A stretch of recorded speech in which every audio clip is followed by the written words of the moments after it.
Salute. The streets are buzzing. Welcome everyone to the chat show. And it's great to have New York basketball back tonight. First game Summer League. Looking forward to chopping this thing up. The Knicks pick up the dub against the Dubs. And a lot of these young Knicks showed out. I'm excited to chop it up. And I'm excited from the performances we saw tonight. You know, we got lots to dissect and chop this thing up. Salute to the chat out here. P Nice, Prometheus, that's a tap. Tarek coming through, Almighty Finesse. Salute, fam. What's good? What's good out here? I hope you're well. And we're gonna talk about a lot of things we saw from the man Feron Hunt coming out party tonight. That's right, with Cam on the sidelines out here. Jericho Sims. Absolute jump man out here, man. He's not human. RJ Barrett just tweeted out, right? Feron Hunt, 12 steals. Absolutely, right? As I pull up the graphic, fam. Tone Wu, Garden of Knicks coming through. Salute, fam. Just great to have New York Knicks basketball back. There's not going to be no overreactions, but like we do, we react, you know, as fans. And I saw a lot of great things I liked tonight. And I know a lot of fans did as well. And I've highlighted some things on the graphic there. We'll go from top to bottom. But exactly like Almighty Finesse says, Feron Hunt, man, 12 steals. Where did that come from? Out here, a lot of people. Shouts out to everyone that's been high on Hunt from the beginning. You know, there was a lot of talk last season when he was showing out for the G League as well. I didn't get to see any performances in the G League, but I knew he had athleticism. I knew he could do some stuff as well. And we see Quentin Grimes. What stood out to me a lot was his, he started slow. Obviously, Quentin Grimes started pretty slow, but he got 8 assists as well. We know Quentin Grimes can shoot. We know that he can score, but 8 assists was nice to see. So I think that was something surprising to me. That stood out. And Feron Hunt, of all the highlights, the steals, the dunks, the points, everything, in just 28 minutes. He even got injured and came back. And, came back and did some more things, put on a show for ESPN, for fans around the world. You know, that dunk, James Wiseman was getting interviewed. He had to pay props to that. That was one of the most funniest moments, wasn't it? That was just candid stuff. And Feron Hunt, like Almighty says, 7 steals. Like, how could you not highlight that and be impressed with what Feron Hunt did with 7 steals? I mean, you know, and his efficiency obviously getting to the cup. He got fouled. It was great in transition when we went off the break. We got steals, and 17 points is real nice as well.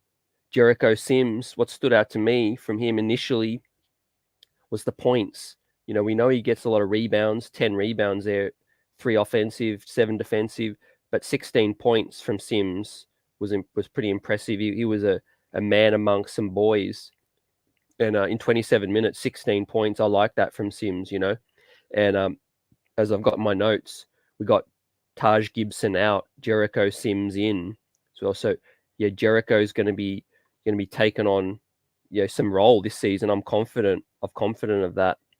And Trevor Keels, 4 steals as well. Yep, that was something very, very noteworthy. Almighty finesse, that was good. He struggled offensively, as I highlight there, 3 points, but I think Trevor Keels is a guy that's going to find his role. He looks like a glue guy. He forced it a little bit, but I think he's going to be fine. First hit out, and how could we not be so high on Hunt as well? Salute Juan, the Public Enemy up in the house as well. Yep, so excited the Knicks were active on D, right? Getting back to the young Lions. Proud of them. Absolutely turning transition into defense into transition, easy buckets. And Deuce Mcbride, solid hit out for 30 minutes. Nothing stood out to me. Nothing was crazy, but 7 assists. I like that, fam. What did you guys think of the 7 assists from Deuce as well? Played his game. He looked calm. He didn't look rushed. He did what he did. Didn't try to take over the game too much. Quentin Grimes, I thought, tried to take over the game a little bit too early. And I was impressed with Daquan Jeffries as well.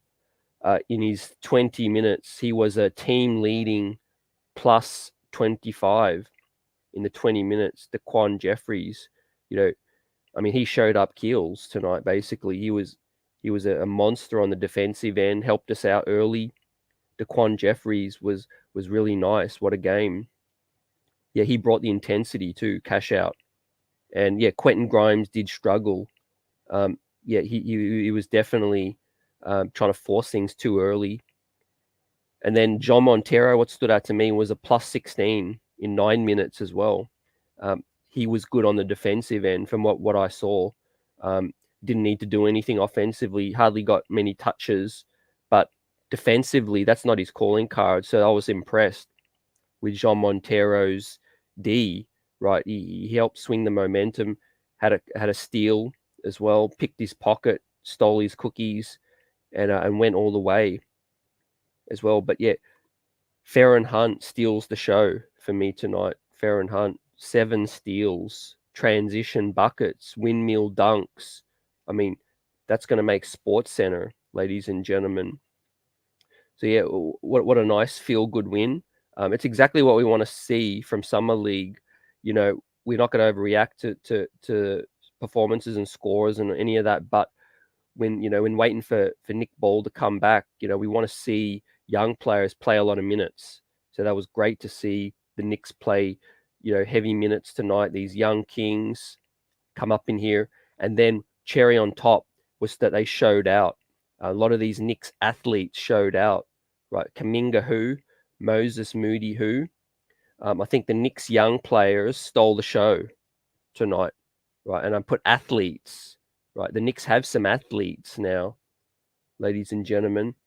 And Jericho Sims was one of them. You're on point there, absolutely. And Tarek says, Hunt is the reason I won't lose any sleep if Cam's got traded or hurt again. Yep, I'm with you on that. Obviously, I want to see more of Hunt. I'm high on him, but I want to see him all this summer league. But I'm glad we got him on the 2-way. But man, if he puts in more performances like this, I can expect that 2-way to be converted straight out. Latin laugh, salute, agree. Yep, Sims balled out. So it was the D that stole the show tonight. Getting out in transition, driving up the score as well, man. even from the get-go, Mark Jones, Doris Burke were talking about this game just felt different. Right, we had the reigning NBA champions, the Golden State Warriors, and some of their highly touted young players versus some Knicks players that don't get much shine. So the Knicks had a point to prove. They drove up the score, they got in them early. I thought even from the get-go on our defense was on point. I think it was absolutely on point. Shouts out to everyone that played their role. Feron Hunt getting in the passing lanes. I think Trevor Keels played solid D early. He wasn't good offensively, but he played okay defensively. And like I mentioned, Daquan Jeffries stood out for me. He was a surprise. And Almighty says, "Oh, I'm surprised Randall was at the Summer League." Yeah, we'll get to that too, because there was a bit to talk about with Randall. He's looking major slim. Like, I'm talking major slim. He's lost at least 15, 20 pounds, it looks like. And he was there with Quickly, with Obi. Cam Reddish didn't look too happy out there on the sideline, but that's just his demeanor, I think. And Jericho Sims looked real loose out there, fam. He looked really loose as well. And it's like the Knicks knew he's ready to take that next step. Fam, you could see it. Converting him, just days ago from the two-way to the regular roster spot, 3-year deal to Jericho Sims. Congrats, salute as well, well-deserved. And we see Taj on the way out. He's about to sign with the Washington Wizards as well. So, yeah, Taj out. What does that mean? Jericho more minutes. I'm liking some of these smaller moves that aren't grabbing the headlines, but it's showing us that some of these young kings are going to get more minutes, hopefully. Cash out. Hunt had Kuminga looking shook. Yeah, right. Yeah, James Wiseman up in that mic, saluting that dunk. Man, it's like the Red Seas parted. I could sort of see that play happening like a second before it happened, because the guy was heavily favoring the dude's right. And what did he do? He crossed him up straight down Broadway. And you could just see, he had the length and the athleticism to finish that as well. That was a beautiful dunk. And I want to see it more and more and more and more, over and over and over again. Salute Drew up in here. Love seeing all the second-year guys improving, loving the work they put in as well. Yeah, absolutely. Slower start, but they came along strong, right? That's the main thing. You want to come along strong in the first game. Yeah, Latin laugh on the point there. Kuminga looked dazed. He looked pissed. He looked confused. Yeah, it reminds us of someone. Yeah, and especially with Moses, with Moody showing out as well, fam. Tarek, I've been watching Hunt's game all year this past season in the G League, and was happy we made it. He made it to the varsity squad. Yep. No, salute you for that, man. What are some of his key performances in the G League? Was it just his play, or was there some huge stats as well? But yeah, he jumps off the page. He jumps off the screen. Like, we need players like that, man. Looks like he's longer than Cam a little bit. More hops as well. I'd like to see him in a little bit more of a half-court game as well. Tonight was just all transition, everything, getting steals, getting out on the break. But I love his hustle and his energy tonight. So yeah, Hunt's coming out party tonight. So question I want to ask, will he stay on the two-way? I mean, man, sometimes you got to act swift in this business. A dude puts out performances like that. We're going to heavily watch with anticipation on the next game, because Hunt strings a few more of these together, man. I get him off the two-way and get him on a regular veteran roster spot. So yeah, one of the key storylines from today is his coming out party, and will he stay on a two-way? Because like I said, man, I'd act swift. I'd act quick with that. We need athletes. We need length. We need finishing like that, man. Can you imagine him and Obi playing off the break? Cash out. The Knicks was like a string on D. Beautiful to watch. Yeah, it was like, it was beautiful. It was. You summed it up, fam. Identity. Dice Yoshimoto as well. I said earlier, before Summer League, there was some consistency, right? He's been on the sideline all last season, and some consistency. Some of those young players know know him, and they look to come out and impress Tibbs, play some D, summer league just get in there. Every game means something. These guys are fighting for money, fighting for life, fighting for roster spot, fighting to show out. And Drew says, I remember Doris and her co-worker were speaking so much praise on the Warriors young guys, or how naive they were. Yeah, I was watching Twitter as well, and they were way too biased towards Golden State early, and then the Knicks put the clamps down on them. Doris Burke, yep, put the clamps down. And yep, absolutely, Daquan Jeffries, he impressed me too, almighty. As I bring it up, he was a plus 25 in his 20 minutes. So, man, some of these guys, I just got to appreciate them playing their role. 12 points, got 3 assists, did Jeffries, 1 steal, 1 block. Way to go, Jeffries. Keep doing it, man. Keep doing it, young fella. And I want to see him next. And it looks like he's kind of the 6th man on this team as well. Solid starting lineup with Grimes, Hunt, Sims, Keels, and Mcbride. Looks like Daquan Jeffries is going to get burned throughout all these games, as well with Amir Sims. Yeah, although Moody looked like MJ, yeah, he was lighting it up. But that's to be expected, man. He wasn't getting teammates involved. He wasn't doing nothing else, man. He was barely doing much else. And I wasn't expecting that side of the game from Hunt too. He flashed all of it. Like Tarek was saying, if you've been watching the G League, what draws scouts in is his length. They love his length. They love all of that.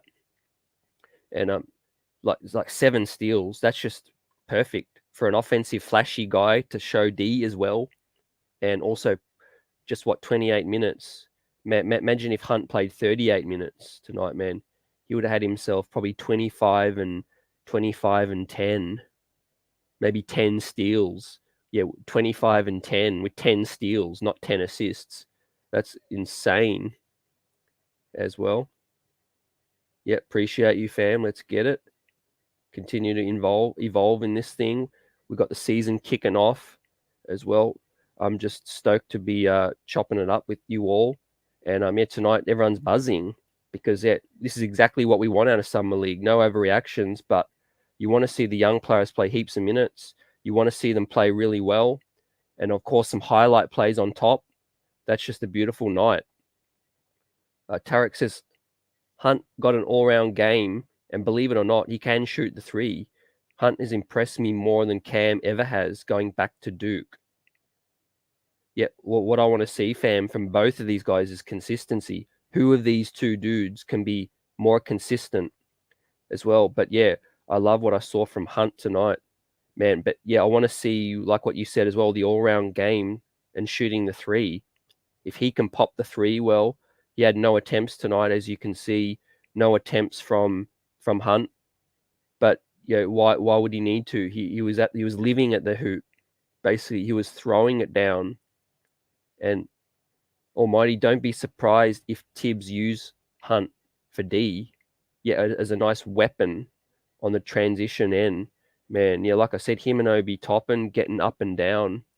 That would be, oh man, can you imagine our bench rotation of Sims at the 5, Obi 4, Hunt at the 3, getting up and down, man. It'd be Jumpman City up in here. And a tears salute. Sim was really impressive too, fam. And you guys tell me what was one of the most impressive things. We've seen the dunks, we've seen all of that, but to me, he scored 16 points. Was a man among boys. 27 minutes. Shot 87%. He was living at the rim as well.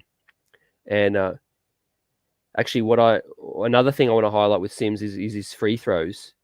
66%. He hit 2 of 3 as well. For a guy that had knocks on his free throw shooting, 2 of 3 from the free throw stripe. That's solid, right? I could see Jericho being in the gym, working on some stuff. Cash Out still has strong feeling Cam will be starting. Yep, we're going to chop all of that up later in the show as well about free agency and the next steps with Cam Reddish and Derek Rose's name been talked about, been moved around. So yeah, a lot of stuff to chop up. Salute Latin. We got a solid young crew. That's the story tonight, man. For all the talk that our young players, they don't get the respect around the league, some of these guys, but this is the summer league where they can really get these minutes we were crying out for last season, and see what they can do. And even without Quickly and Obi there's less distraction now. Now there's Grimes, Deuce, Sims, Hunt, Keels, Montero. We'll chop it all up. And as much as I love Rose, we need to take Tibbs' toys away from him. Yep, I love that. And it looks like they're possibly doing it as well. They're moving on from Taj. That's monumental, man. I thought Taj would be a mainstay. So I got to admit that shocked me. That surprised me, fam. Did that surprise you guys? Yeah, we know Cam's got the injury history as well. This is a make or break year for his career as well. Yep, on point. And salute Lex up in here. Salute, what's good? Juan says we need to trade Fournier. He's not made for this team. So, well, yep, I love his shooting, but let's see. Yep, let's see, fam. Yep. And yeah, Almighty, yep, enjoying a nice cold one as well. I hope you guys are too. Cheers to the good win. And so yeah, next point is Sims in, Taj out. It was a solid all-round game from Sims. Well, the highlights will obviously make all the news, but he was just solid tonight. 16 points, took in 10 boards, was just too big. They didn't have a big man that could stop Sims. And I look out for his screen setting as well. The pick Sim sets this season is going to be something to watch. I love that part of his game too. He's just solid all round. It seems he's ready to be the backup center basically. And what's interesting is I know we signed Isaiah, so that's going to be interesting. At least those two young bulls are going to go head to head and collide, which is great for training camp, right? It's going to be beautiful for training camp to see. Will, salute. Yep, absolutely, fam. Let's get it. Yep, a bit of a shock as well. So yeah, the next thing was Grimes. So it was a slower start. There were some reactions. What's Grimes doing? Like I said, he looked like he was trying to force it a little, try to be the best player on the floor rather than just let that happen. And then he found his groove. He flashed some nice playmaking too. That little drop down pass for Sims and one was just beautiful as well. So yeah, Grimes flashed his vision. His passing and his vision that he's got in his bag. So yeah, he hasn't really got that ISO game down pat yet. He struggles isolation, and Jericho Sims, Deuce Mcbride struggled a bit in isolation as well, and we'll chop that up. But yeah, for Grimes, just stick to your game, right? Just be that dude, catch and shoot, dribble, drive, penetration, and isolation ain't his game at the moment. He struggled a little bit with that. But he was solid in transition as well. He took it to the big man, got the crossover, knew what he was doing, and just manipulated the D perfectly on that one as well. So yeah, look for Grimes to get better and better and better as this summer league goes along. Now that he's got this first one out the way, I think. But I love the way he finished the game. It's not how you start; it's how you finish. Right? Yep. Like Lex says, he shook the rust off. Well, but he was looking like he was a bit hot coming in and was just trying to do everything, basically. And yeah, we got a salute to the man, Taj Gibson. Appreciate his service. And we don't really need him anymore as well. I thought he'd stick around as a mentor, but hey, go get that bag. He can still play and he could still help a team as well. And a good hit out from Deuce. He looked calm. Like I said, he lacks separation, similar to Grimes. That they haven't got the quickest first step, but I love they've got good IQ. These young two players, they've got good IQ on the defensive end, good positioning, They get in the passing lane as well. The shot will come along. They'll continue to improve with shooting, but they just got to continue to play their game. Isolation game, it's a little bit tricky for them right now. They haven't got that first step or that dribble yet. But I love Deuce's calmness. He just ran the team. He wasn't rushed. He looked solid tonight. And again, he's another guy I think will get better and better as this summer league goes along. And 30 something minutes. How many minutes did Deuce play? 30 on the dot, and a 31 from Grimes. So yeah, exactly like I said in the regular season last year, these guys weren't used to playing these kind of minutes. So it's going to take a minute for these guys to get used to playing heavier minutes, I think, as well. So it's perfect, like Lex says, to shake that rust off. And how is Sexton still not signed with the team yet? Yeah, you know what's happening? KD is holding up the whole situation right now. KD, Kyrie, and the rest of the DeAndre Ayton, I think, fam, that those guys are holding things up right now for us. And Juan says we need to keep D Rose for now. There needs to be at least 1 or 2 veterans on the team. Look, I see the value D Rose brings, like you said, fam, as well. But I also see there's that point guard question mark now, rotation questions with the point guard spots, with Deuce, Jalen Brunson, Quickly. There's Montero. There's a lot of dudes that can play the point.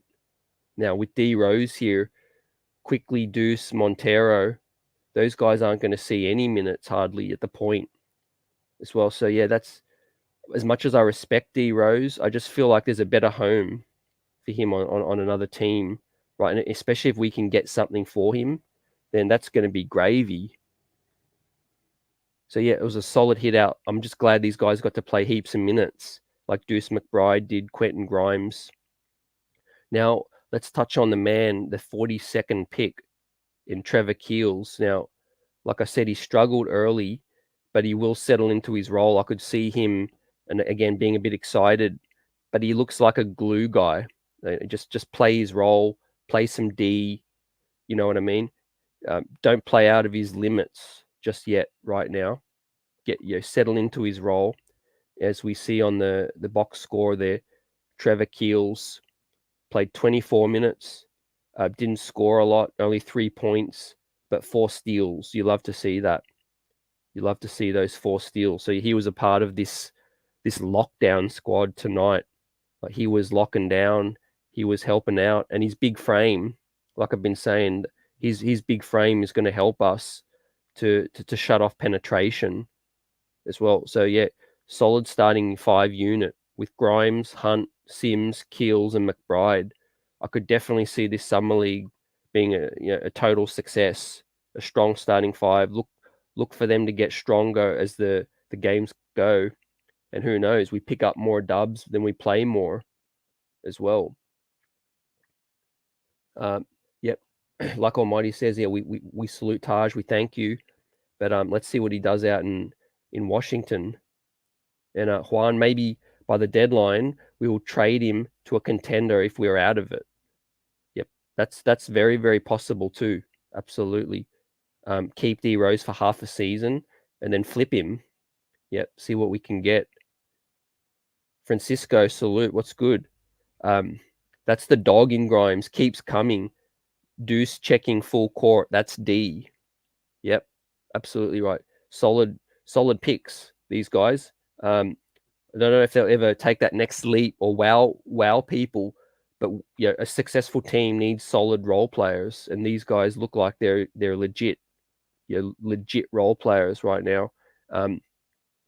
As we go back to, like what I said, what stood out for me was Quentin Grimes' 8 assists. Like, that's crazy. That's nice for Quentin Grimes in 31 minutes, 8 assists. Could he be a secondary playmaker? Could that be a ceiling of Grimes, as he gets more comfortable? And what stood out for me for Mcbride was the 7 assists as well. Just played his game, did his thing, ran the team, didn't get rushed, didn't do nothing crazy. But yeah, absolutely, he picks dudes up full court, and he's just going to get better and better as he gets stronger in the league as well. Right? Remember, he's still these guys are still young, and they're still going to put on muscle as well. But yeah, he was a hound dog with John Montero. You know they're playing solid D when the announcers are giving them props.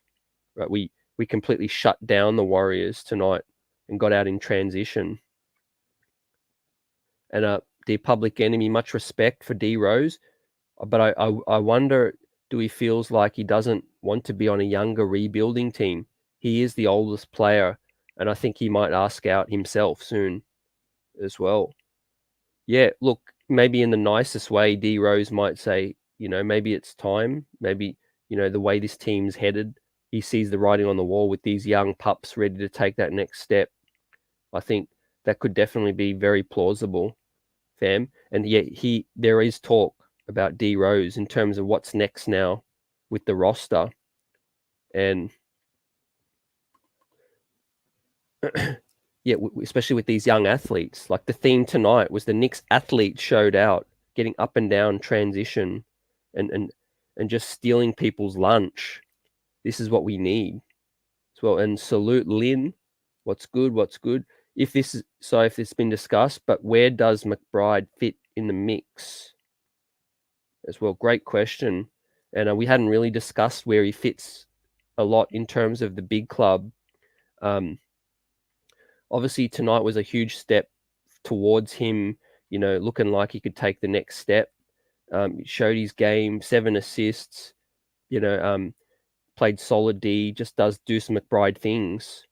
And I feel like he's still on the fringe. I don't know if anything's changed rotation-wise yet. Where does he fit in the mix? I'd love to see him get more minutes and get that backup spot.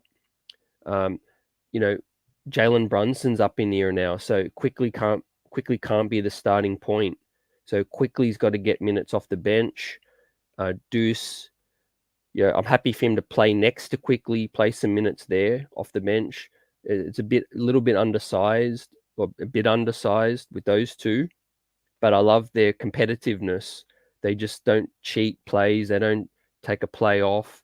I think this is going to be a season where Deuce Mcbride grows as a player. Like he's definitely going to improve, no doubt about that. It might not show in many minutes or a lot of games. He played 40 games last season. I still expect him to play 40 games or more, maybe in some blowouts as well. But I hope they play him in the G League more if he's not getting any reps. But he's going to be great in practice. I think he's going to push guys as well. I think that's what Tibbs loves in that.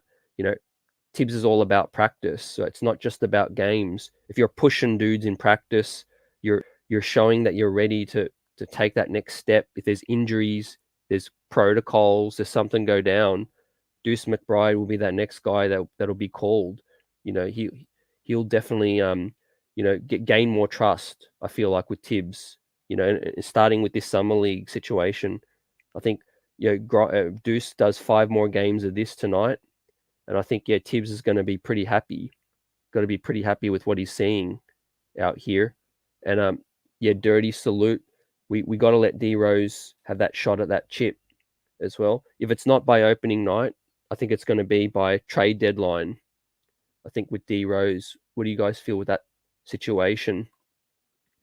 And I think Keels and Montero end up in Westchester, says Lex. Yep. With this logjam, that's looking very, very possible. I still feel both have a good chance. I'm being optimistic, but I feel both those dudes have a chance to make the regular roster still.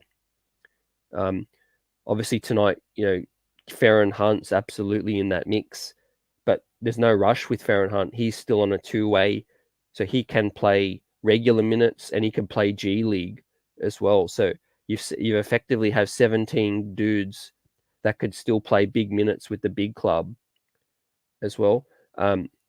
Keels didn't impress me tonight, like I said, but first game in, we got to see what he does. I see him fully capable of playing a role, being a glue guy, 10, 15 minutes, get in there, use his frame, pick up some hard fouls, drive to the cup, try to get fouled, get steals, get out on the break. He can dribble. I think Trevor Keels, he's got a lot to win and a lot to lose this summer league's training camp. He's fully in the mix for a regular roster spot, but he could also lose out on a roster spot to another dude like Montero or Deuce. If Deuce continues to shine, who knows what kind of veterans as well they might have up their sleeve. And Montero not taken for Hunt's spot. Yep, I think Hunt's definitely, in the next situation there, fam. And when is the next game? Let me just flick through. So we got the next game, fam. The next game is on Sunday as well, v Chicago, 5 p.m. Eastern time, and also on ESPN too. So that's nice. Chicago, another squad that picked up some talent out there. Earlier game, 5 p.m. Eastern time on Sunday evening as well. So, and then we have a back-to-back. That's the first of a back-to-back, with the second one on Monday v Portland as well.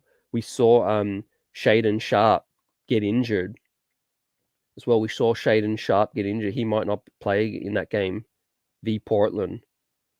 And then we play Orlando on Thursday, and then there's the additional game. The fifth game hasn't been announced yet, but we will play 5 games at least as well. If we progress even more, maybe. So that's got me excited. There's at least 4 more games of this thing, fam. And Will, learning about the Brunson connection with D Rose, I got to think Rose is staying. I don't think Rose cares about a chip. Look, yeah, I think I could see, of all the dudes not being fussed, D Rose certainly could be that dude. He might not be fussed as well. Like he doesn't strike me as a dude that's sort of a ring chaser, if you know what I mean. Will, like we know, he loves the connections with Tibbs and being close to home, being close to Chicago, and all of that nice stuff. So, yeah, I think it's going to be a situation that might be just a wait and see. Maybe they bring D Rose into camp, see how good of a start we get off to. Let's face it, if we get off to a 5-2 start, a 7-3 start or something, maybe we stand pat as well. We stand pat. We know what Tibbs is trying to do. He's trying to win and get back to the playoffs. He's trying to get this club back to where it was 2 years ago as well. But yeah, great points about here. The chat's on point tonight as well. We saw Knicks ball tonight. It was nice. A lot of takes coming through. Appreciate it. And Drew says, in a way, as much as I think Evan is a bit overrated, I just think Grimes has more of a ceiling than Evan. So I hope Q Dot keeps balling out and makes Tibbs question if Evan should start as well. Yeah, definitely those two. The more Evan evolves, the more Grimes evolves, the more pressure on Evan. But funny thing is, Evan's playing summer ball as well for Eurobasket, and then he's playing maybe World Cup qualifiers for France as well. So yeah, Evan's going to be playing some ball this summer as well. That'll going to be interesting to see. Obviously, when we talk about Evan, we talk about some free agency things to be finalized. Now, the sign and trade, the signing of Brunson hasn't gone through yet. So it depends on what else is out there. Why would the Knicks still want to do the sign and trade? Well, they want to see if they need to clear up money, who's be willing to take Fournier and Rose as well. So yeah, that's very, very interesting to see what plays a part. Juan, I like Montero. He needs development, but the skills are there. Yep, you could see it. And again, 9 minutes tonight. He didn't get a big chance to do much, but he did get, some steals. You got a steal, and he played solid D. He knows he's going to have to play D, fam, to get minutes with this club. Now, Eric, salute. The Knicks need to keep D Rose. If we get rid of him, we will regret it. D Rose and quickly in the second unit can be unstoppable. Deuce is not ready and we don't need to rush him. Let him learn from D Rose as well. Yeah, I like your points there too, Eric, as well. We don't necessarily need to force situations. We don't need to force the moves. And just like I said earlier, if we get off to a really good start, maybe they keep D Rose. And it's also about the market. Like I said, the market will dictate what we do with D Rose. It's $14 million. If somebody is willing to take on 14 mil, take on D Rose and give us, I don't know, a nice young player, maybe a nice pick, you gotta consider it. But I also see the value that D Rose brings the New York Knicks. Yep, he absolutely does bring veteran leadership. He helps us close out games, and he also, could be a good influence. A good influence on a young locker room, right? Imagine if shit hits the fan all over again. You're going to need some young dudes, so some wise heads for the young dudes as well. Clearly, Montero and Keels are projects. They were never picked up to make this year's team. Yeah, you're right. Maybe they are for G League. I still feel like they've both got talent and they've got a shot. It's in their hands, basically. They've got to continue to see what we do. And like Lex says, the next game Sunday, I'm absolutely stoked for that. I can't wait. 5 games of this thing, right? There's no off season in this piece. Jeremy, what's good? Really enjoyed Hunt, Sims, Jeffries, Grimes, and Mcbride tonight. Yep. Yeah, what's not to enjoy about this thing? The New York Knicks, we've been saying all off season, we have the best young core we've had for a very long time. But the people around the league don't quite value the Knicks young core as high as some of we do. We watch every game. We know what they're capable of. And tonight we saw a good, solid look at it. Obviously Feron Hunt was really a dude that popped out and showed us what he could do. And it's something we badly need. Transition, dunks, steals, length, athleticism, all of that stuff, right? League execs probably saw tonight, right? And they're salivating, thinking, man, this guy, the Knicks picked up this guy for what? He was basically off the scrap heap last season as well. And I want to see these other dudes pop as well as the games go along. Mcbride, Grimes, Sims continue to do what he did tonight. And Dominic, what's good? We buzzing. Absolutely. Strong performance from Hunt and Jeffries. Grimes was outplayed by Moody, but came on in the second half with matchup and switched with Jericho. Is my MVP for this one. Yep, I can't disagree. I still have Feron Hunt slightly MVP for tonight, but Jericho close second, and Jericho and then Grimes and Deuce as well. And that goes into what I said about Keels as well as the other starting 5-man. He doesn't need to really do too much more. Just be that glue guy, just play his role. That's what might get him into this team. Play some D, pass the ball, getting passing lane, all of that stuff. But absolutely right. Tonight was buzzing. Great performance from these guys. A big question mark is with Hunt's coming out party. What do we do with his 2-way? Is it too early to look at converting it? With roster spots, I think we only have 12 roster spots guaranteed. So we could give Hunt a regular roster spot, especially with Taj going now.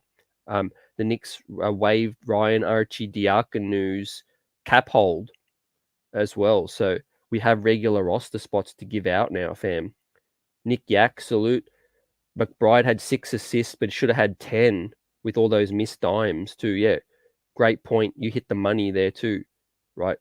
All-round floor game from Deuce Mcbride tonight. He looked calm, didn't get rushed, but he lacked separation a few times. It really, stood out.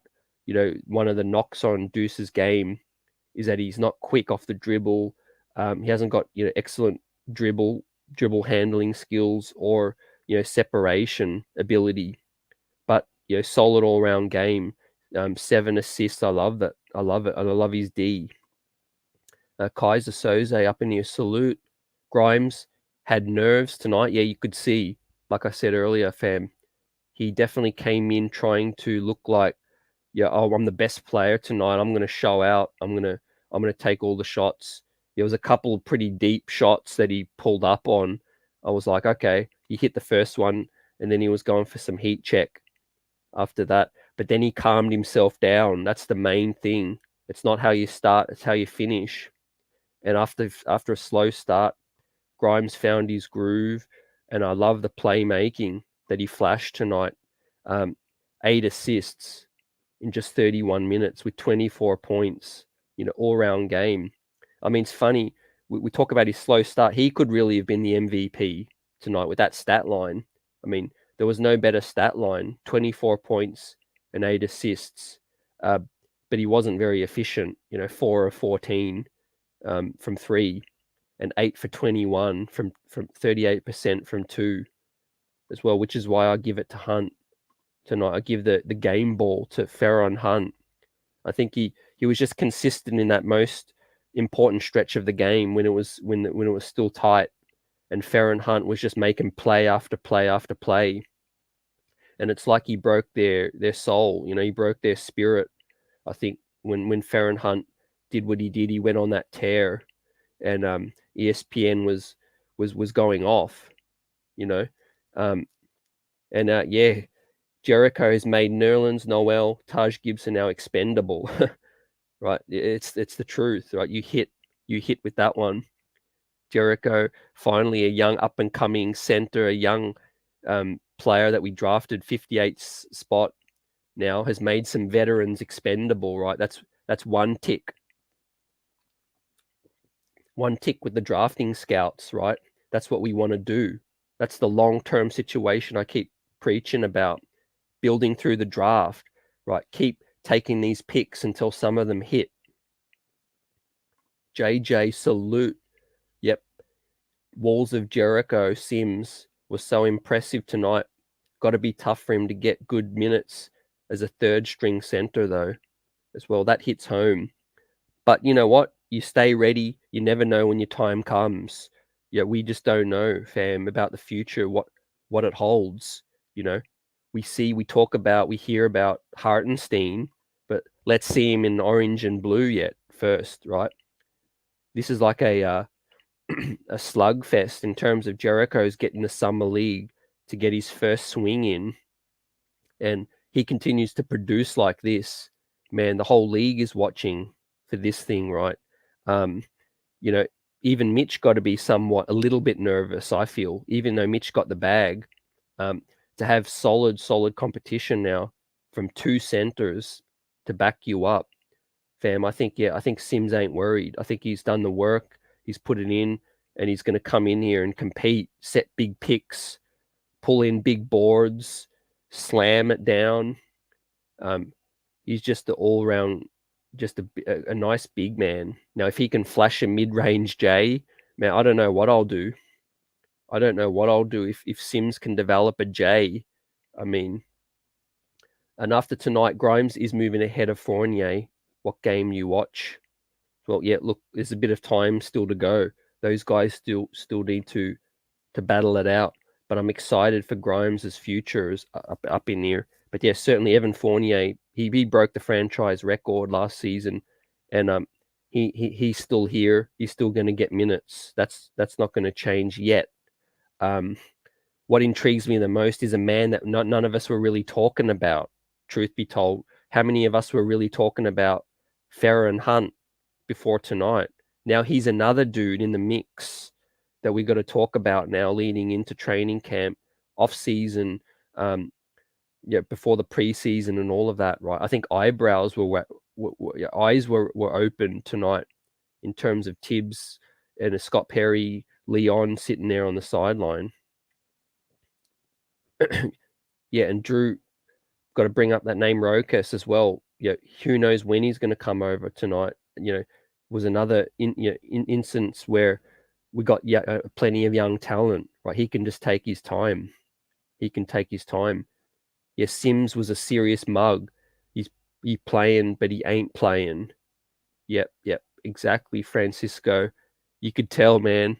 He'll lay it down, will Jericho. But if anyone tries, he's just got that quiet moxie, right? But he gets it done.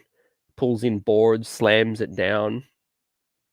One thing I'd love to see him improve on too is when he pulls in the rebound, is just really hold it, grasp it, and don't pull it down, because he does pull in some rebounds and then he gets stripped as well.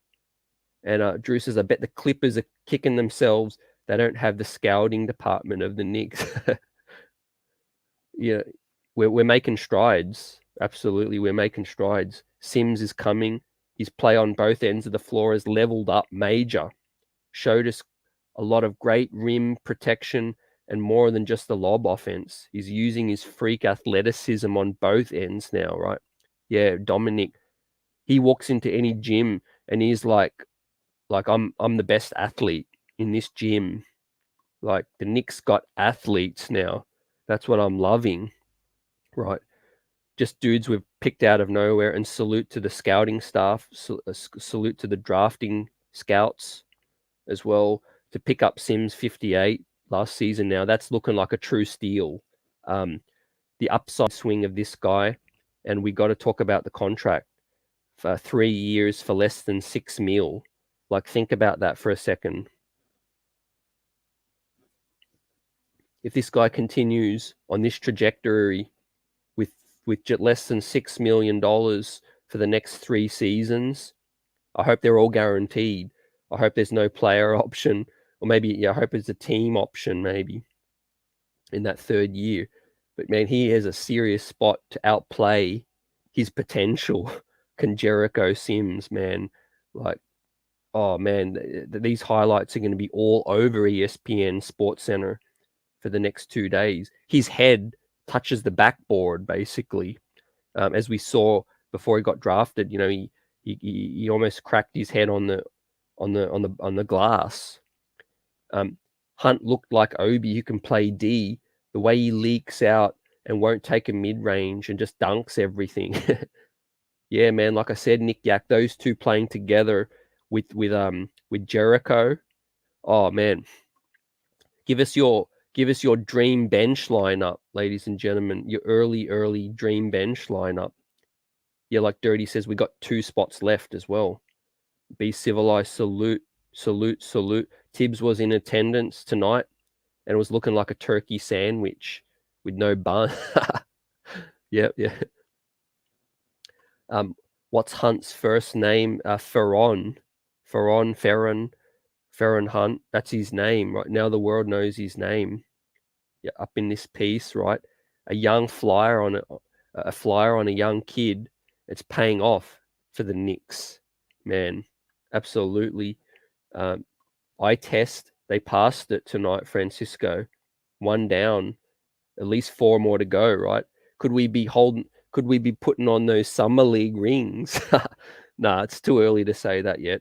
But like I said, tonight you just want to tick all the boxes. You want young players to play well.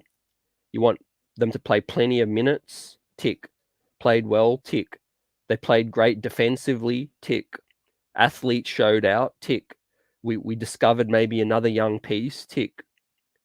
Front office and coaches in the arena. Tick. Seeing it all. Seeing what these guys can do. And if we keep hearing what we heard, you know, Tibbs privately realizes he should have played young players more. You know, maybe Tibbs, hopefully he can find that right balance between some of the vets we still got and then that youthful energy with what we got there. I mean, we was rebounding the ball like a slingshot, basically on the defensive end, getting up in people's grill, defensive hounding, full court, all of that stuff as well. And they had some nice players. Like, they had some NBA talent. Moses Moody, Kuminga, Mac McClung played pretty decent floor game for them as well. I got to give props to Mac McClung as well. He showed some things as well. So he was getting up in people. And Dominic says, I don't know if anyone saw the play where Keels threw an alley to Sims, but it was impressive. Definitely a glue guy, as it's been said by others. Need to see more plays like that. But I saw a lot of potential with Keels, yeah. And don't rule out nerves too, ladies and gents. Like this is more big time than any game most of these players have played. Think about it. Thomas and Mac Center in ESPN, first time going up against other draft picks and all of that stuff. So yeah, we definitely gotta take that into consideration. And Dirty, yeah, 3 years of control now on Jericho. It has me salivating. The fact that that's like a Mitch Robinson contract when we had him early as well. Yep. Salute to the chat. Everyone out here buzzing. Feron Hunt was straight cooking tonight. Came out party as well. And the 7 steals, like that, the length. I got what I actually want to do is I want to check Feron Hunt's wingspan. Well, because we all know his height and everything, but it looked like he got some excellent wingspan as well. And just 2 turnovers. So 17 points, 7 steals, 2 turnovers, and 66% TS as well. So that's just incredible for a player like that. Looks like he's ready to take that next step. I mean, think about it. You've been playing in the dwellers, like the G League, going around the country, playing G League ball. Now you finally get that big stage, and it's like, man, screw these draft picks. I'm the dude that's going to show out tonight. I'm going to show everybody exactly what I can do and that I'm being slept on.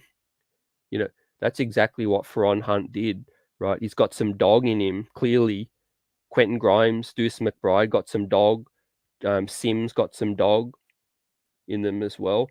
And if, like Francisco said, comes true, if Sims can get that shot and become that stretch 5 kind of guy, I'll just take being solid around the basket. Yeah, a little jump hook, a little fade away, baby J, something like that will just have me excited as well. And it's still summer league again. Yep, we've got to keep things in perspective.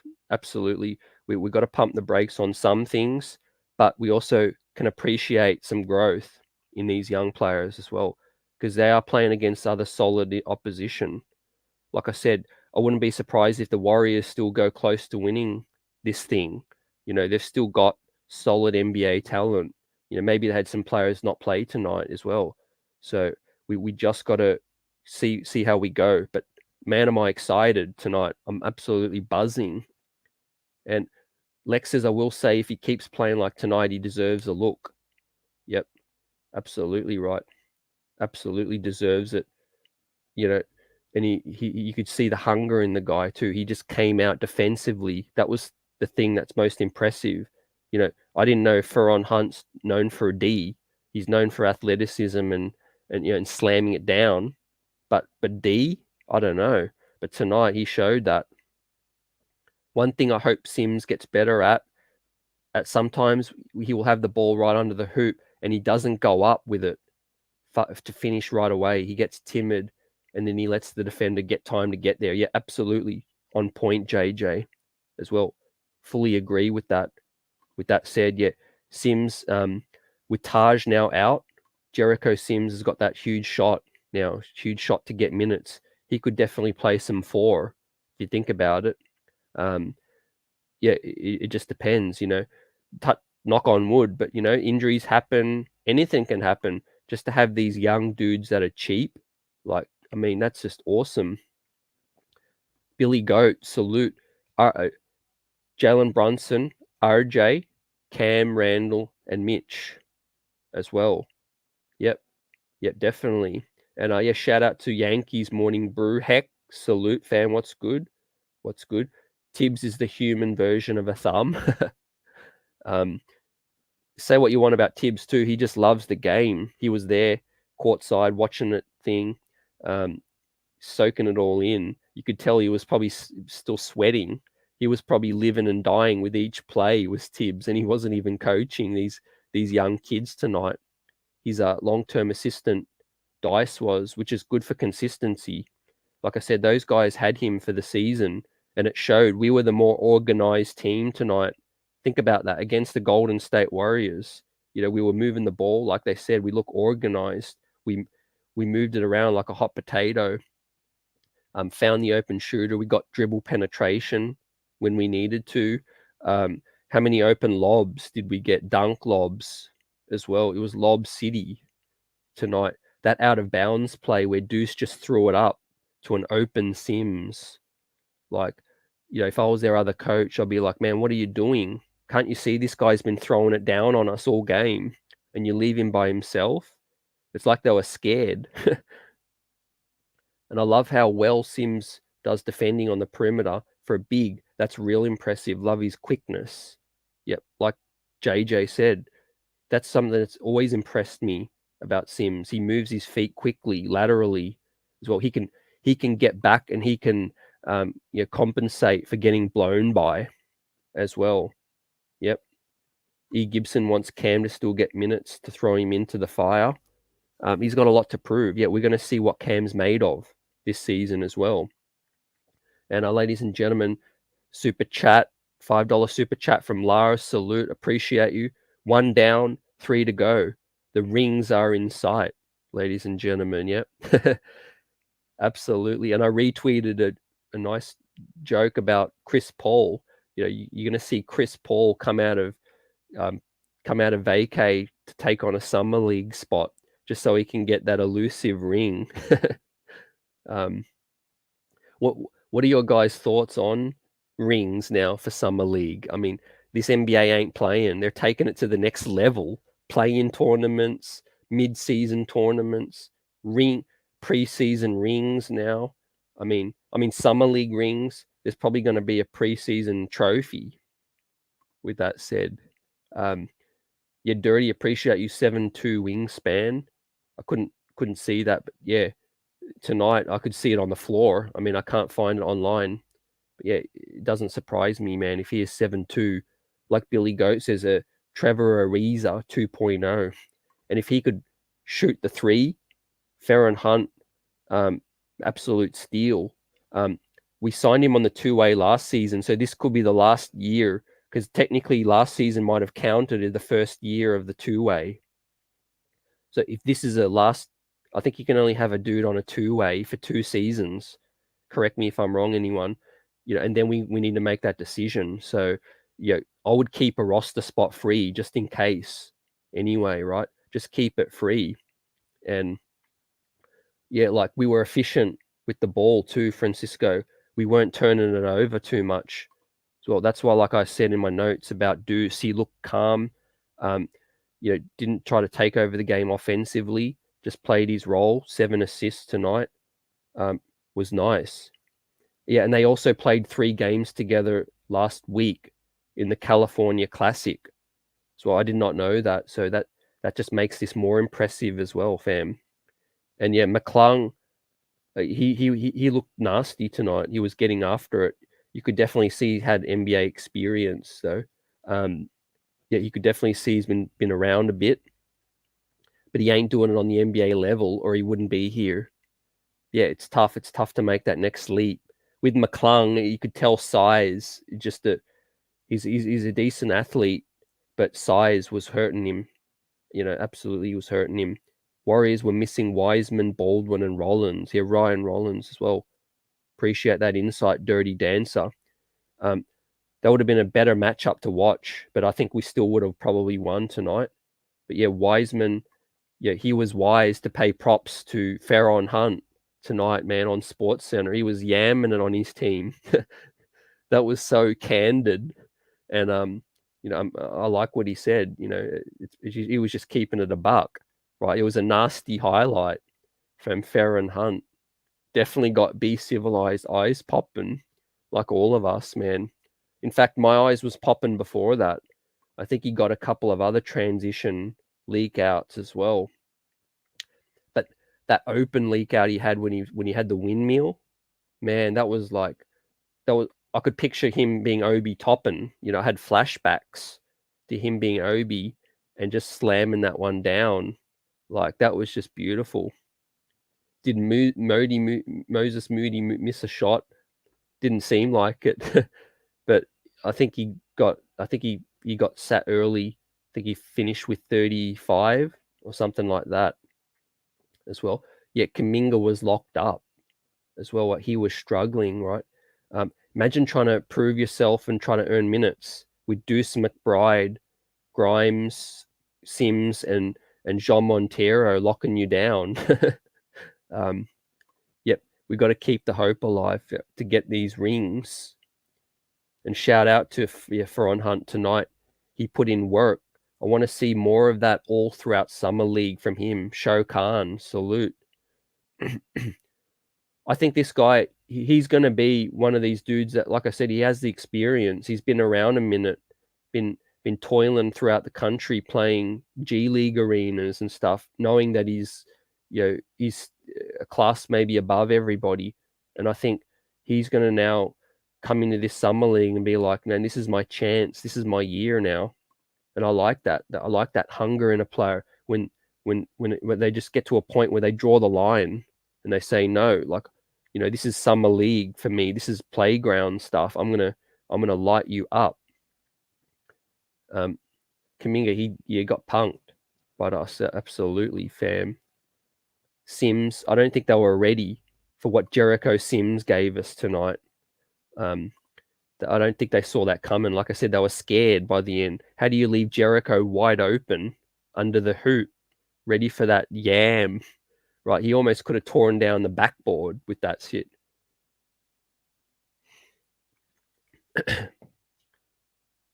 And heck, salute, Yankees Morning Brew. Hey, CT, I got an inside source for you with the Knicks releasing Taj and him going to Washington. Someone close to the situation has told me Washington is trying to trade for D Rose. Hey, salute, heck. Appreciate you for that. I was actually thinking today, what would that mean for D Rose with Taj gone now? So yeah, you definitely, I could see that.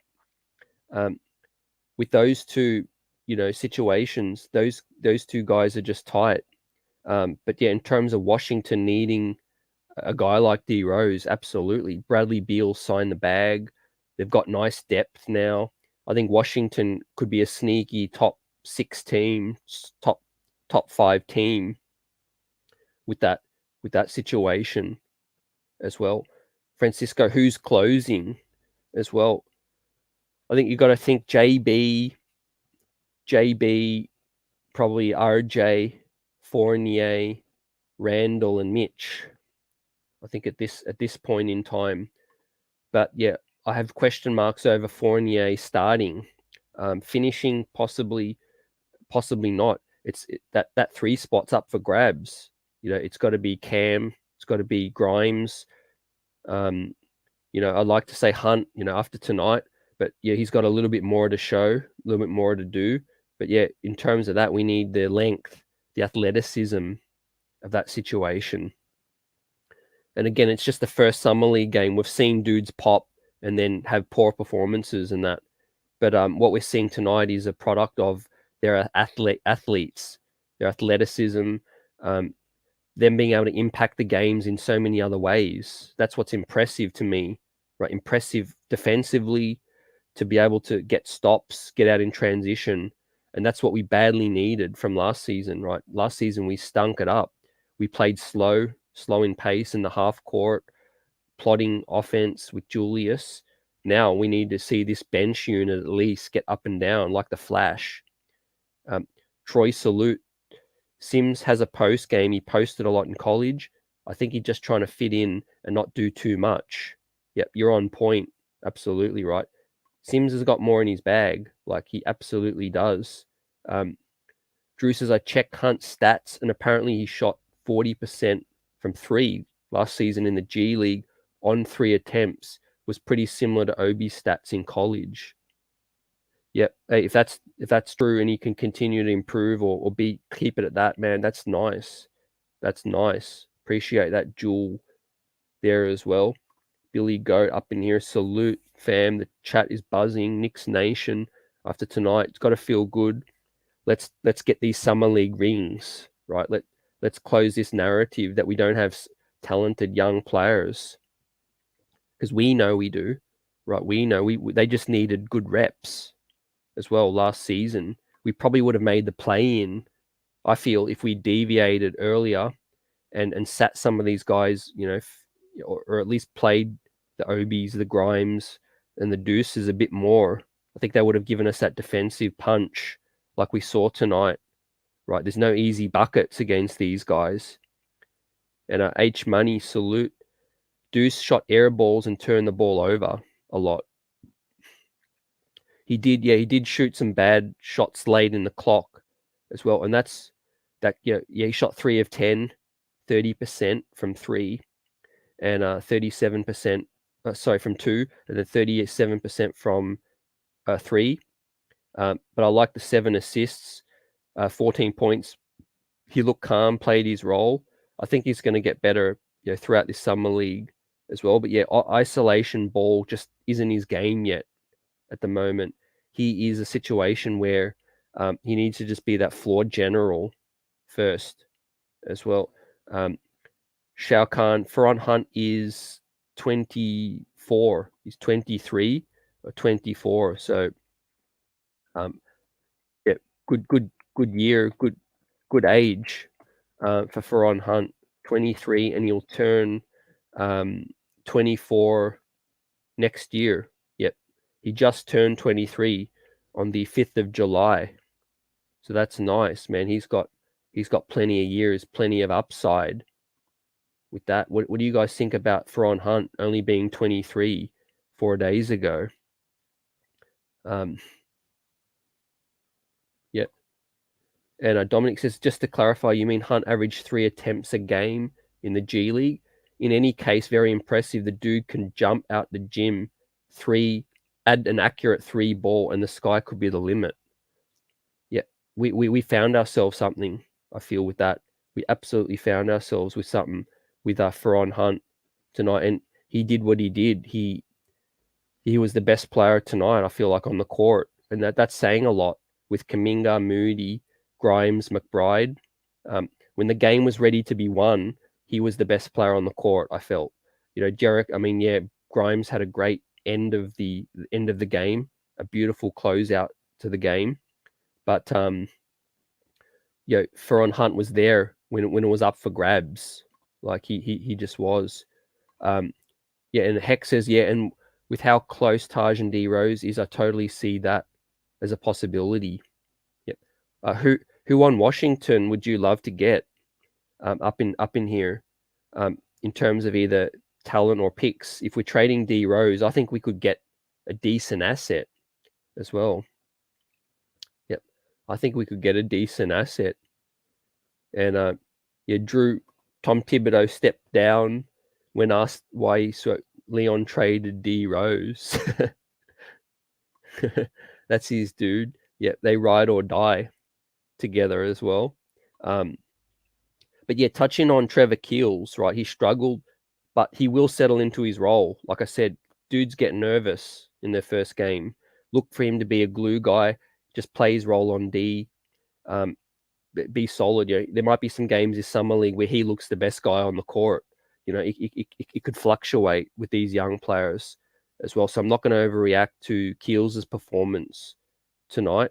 It is a little concerning, in terms of his chances of making the roster and what he could be long term.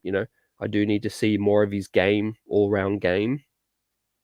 Daquan Jeffries, again, he's a sneaky dude to pick up he's obviously in the training camp deal. I think Exhibit 10. Look for him to come into training camp, and he might be pushing for a two-way spot with some other club as well. So he really stood out. Did Daquan Jeffries? He was a team leading plus 25 in just 20 minutes. So salute to him in terms of bringing that defensive energy, that lockdown D, that setting the tone. I think Jeffries helped us a lot in his 20 minutes. Like I said, to be plus 25, that means the game was broken open when Daquan Jeffries was on the floor. So he could be a find for somebody. Another theme from tonight is a strong starting five. Again, I think it's a nice balance with Sims, Feron, Hunt, Keels, Grimes, and Deuce as well. That's a nice blend of experience with three guys with NBA experience. Feron Hunt with good G League experience, and then Trevor Keels, a 5-star recruit as well. So we could be looking at some more dubs, ladies and gents, with this summer league squad. I'm pretty happy and excited with this starting five we got. And then you bring dudes like Jeffries, Jean Montero. I thought the center looked all right, Potter, and MJ Walker and Quentin Rose didn't get many burn. They came on in garbage time. But yeah, in terms of our squad this year, it's quite nice. Considering we don't even have Rokas, Cam, Deuce, or Obi or IQ up in near.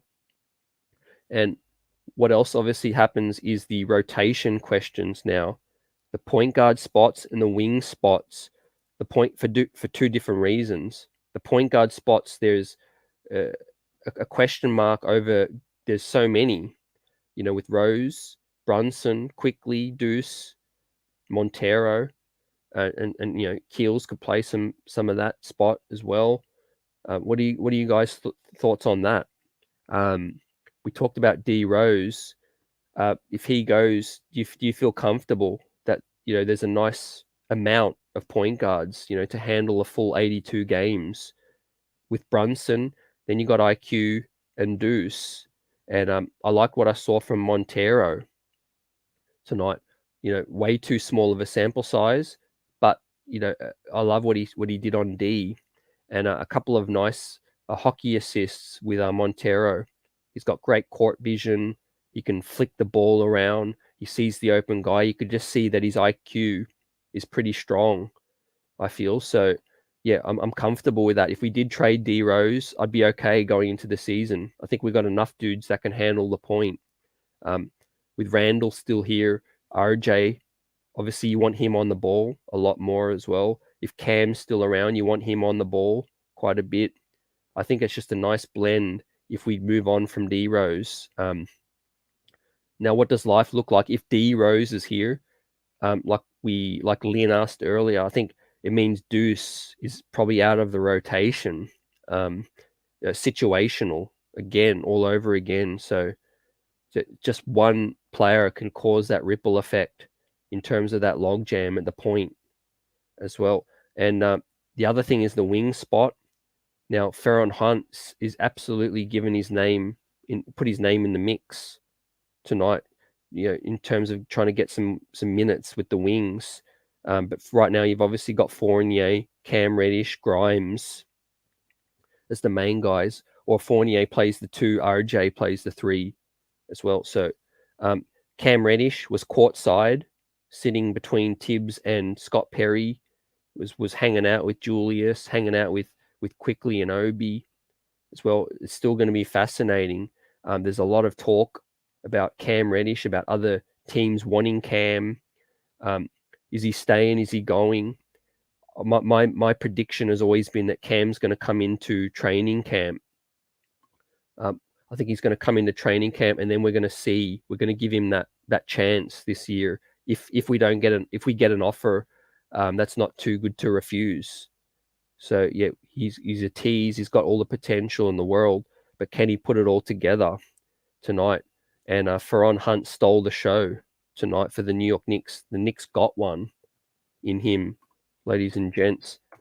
If he can shoot that 3 ball, like we've been saying tonight, and if he can continue to play that D, get up and down in transition, I mean, I feel like the sky is the limit. The sky is the limit for that kid. He just turned 23. So the Knicks may have just stole a player, a rotation player or better, out of nowhere. And then you pair that with Jericho. I mean, that's how this front office can really earn some kudos, can really earn some props. And Dirty says, if we trade Rose to Washington, their pick is way more likely to convert, for better or worse. Yep. On point with that one, Dirty. absolutely on point. Completely agree, right? It's very, very likely that may convey that situation with Washington, because I think it's top 1 to 18, 1 to 18 protected or something like that. So yeah, if they make the playoffs, it's definitely likely. And I feel like we'll get that pick at some point. We just don't know when. How many years, will we get all these different picks? The truth is, they're assets that we're probably going to trade anyway. E says you keep saying Washington. I think at C you mean DMV. I'm downtown C. Yep.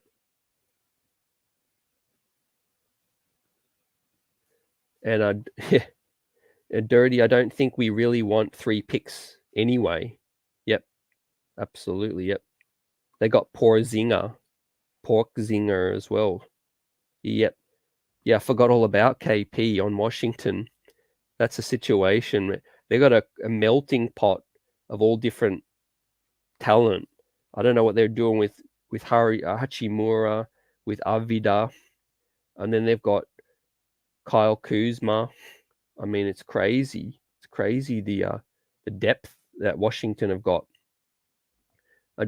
Trevor Keels had a sneaky good defensive showing, even though his offense wasn't clicking. 6 boards, 4 steals, a +12, despite the 4 turnovers, and a 1-8 shooting.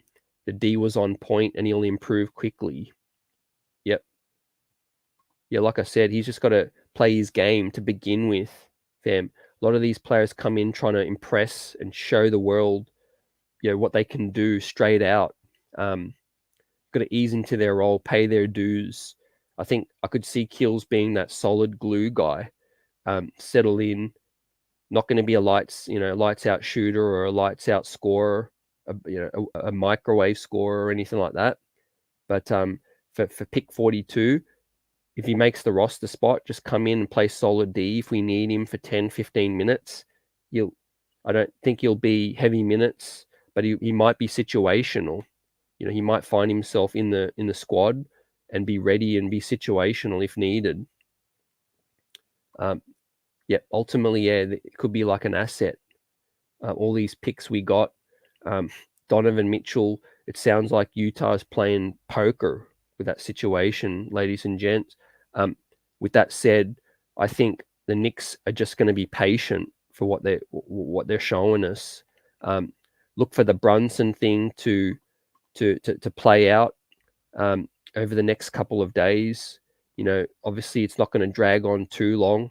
They're just seeing what's out there. I think they're seeing if there's a serious sign and trade possibility, and I'd have Evan Fournier and I'd have Derrick Rose at the top of a guy going out in a sign and trade with that situation. Yep.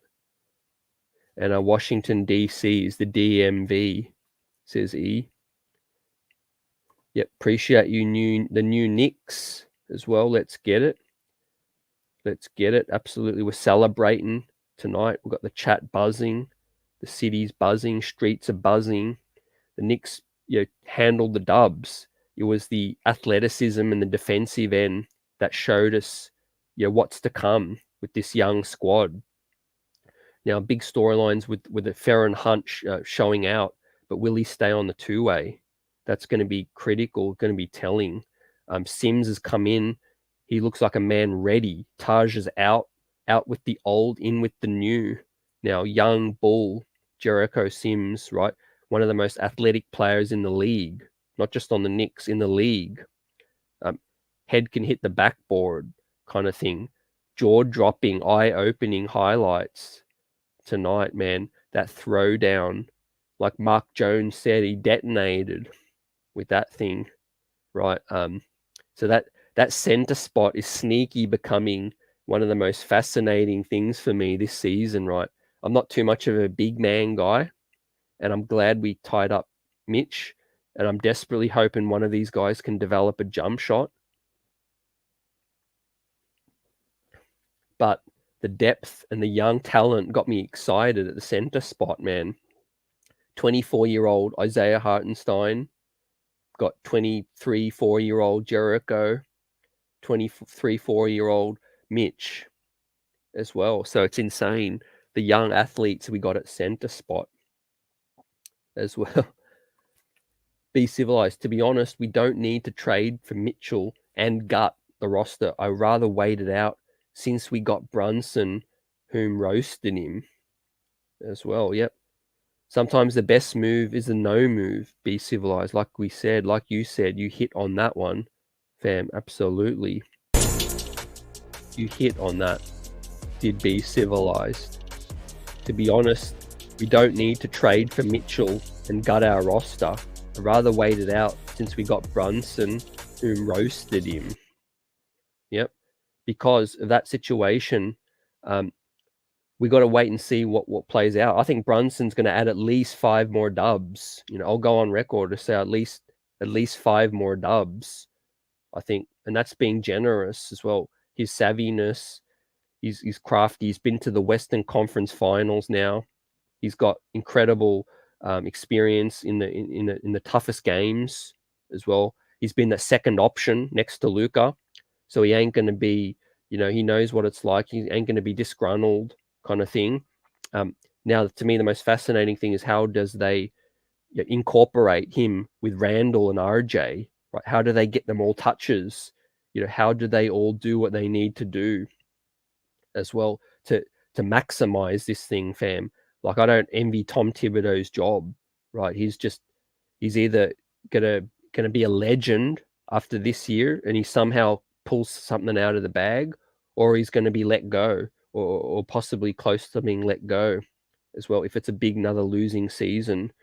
Yep, salute Lex up in here, the chat buzzing. Let's get it. Like he says, the center is where we have the depth, I think, as well. Yep. I'm not worried about fouling out, not worried about injuries anymore. Knock on wood. But we are built, we're stacked at the center spot. I love to see Mitch and Sims go out there and lay wood on people as well. Lay some wood, set some heavy picks, set quickly and Brunson and Rose free, RJ free. Let's get downhill. Let's, like tonight, this is how I want the regular season to run. Let's let our stops and our grimy D, let us get out on the leak, on the break and get easy dunks. I want Sims, I want Mitch, and I want these guys with 100% field goal percentages. Feron Hunt, nothing but dunks and layups and threes, like the Mike D offense. Bonson, salute. The youngsters look good. I know the Warriors are champs, but ESPN was chatting them up all night. Meanwhile, the Nick Young Guns went crazy on them. Yeah, absolutely, fam. I like the sound of that, fam. The youngsters look good. I know the Warriors are champs, but ESPN was chatting them up all night. Meanwhile, the Nick Young Guns went spaz. And they deserved it, man. They were talking smack all night long. And then they went to Wiseman in courtside. And what happened, man? He was getting interviewed, and Feron Hunt put on a show for SportsCenter on them. What's good, fam? What's good? Our center spot is locked up. Yep. We just need a dude that can flash a J. Dominic says, CT, how do you feel about the overall team game? I really liked our overall flow. Great passing, unselfish play, forced 23 turnovers against the Dubs. We looked really well coached. Pick and roll looked fire as well. Yep, I think the overall team game was probably the most impressive thing, Dominic. Great point, great take. Forcing the turnovers, an experienced team. Like I said, Mac McClung, Kuminga, Moody, these guys have experience. And we came out there, we competed. There's a part of the game that I didn't like. It coincided when Montero came in, played solid D. He went back out. They went on a mini run, which is going to happen. There's going to be runs throughout the game. That's going to happen. But I feel like we took their best punch and then we just countered and knocked them out. We straight knocked them out. with Sims and Feron Hunt and getting stops, and we stuck with it. So yeah, I think the overall game, we played solid 48 minutes tonight. I really, really like that. Looking for the next challenge in terms of who we got coming up, Chicago as well. I'm coming for these summer league rings, right? It'll be a nice boost for this franchise. I'm not just talking silly because I want us to win these rings. I'm more thinking what it would signalize, what it would mean, for this organization and this team to just win something, to show that the young kids are on the come up. We got some young steals, we got some athletes, we can play good D as well. And look, I think our offense is our offense.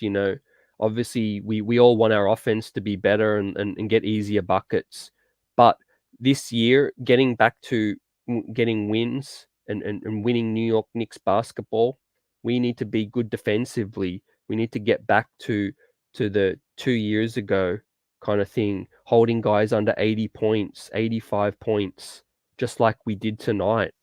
I mean, that was a statement, holding, the Dubs under 80, 85 points, fam. That was something special for me, fam. That was something absolutely special to see that these young kids really put in a shift and really, really get it done. Like that was just something that, Tom Thibodeau was probably like ready to just lay it all out there tonight and dap all of these kids up tonight, because they really, really put in a Tom Thibodeau kind of performance. And shouts out to the coach, Dice, and the staff tonight that got the best out of them. Yeah, we saw some hungry dogs tonight that needed to put in a good performance, and they put in a good performance. Yep. And we're going closer and closer to this full youth movement now. Imagine if they do trade D Rose or Fournier or both. I mean, I'm pretty sure we're still going to pick up another veteran, maybe a veteran's minimum. Number 7, formerly of the New York Knicks, possibly.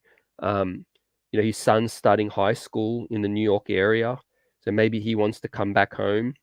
But more often than not, we're looking like we're going in that youth direction now, with obviously Brunson and with Julius being the older dudes, and they're not old as well. So you need some experience. But with RJ, with Grimes, with Sims, with Mitch, with Brunson, with Quickly Obi and Cam, I mean, we're definitely moving in that youth movement. It feels good. Like this is what I want us to build through young talent, and some of these dudes are going to become all-stars, hopefully sooner than later. I think RJ and Brunson have the best chance, ladies and gents, to be an all-star this year as well.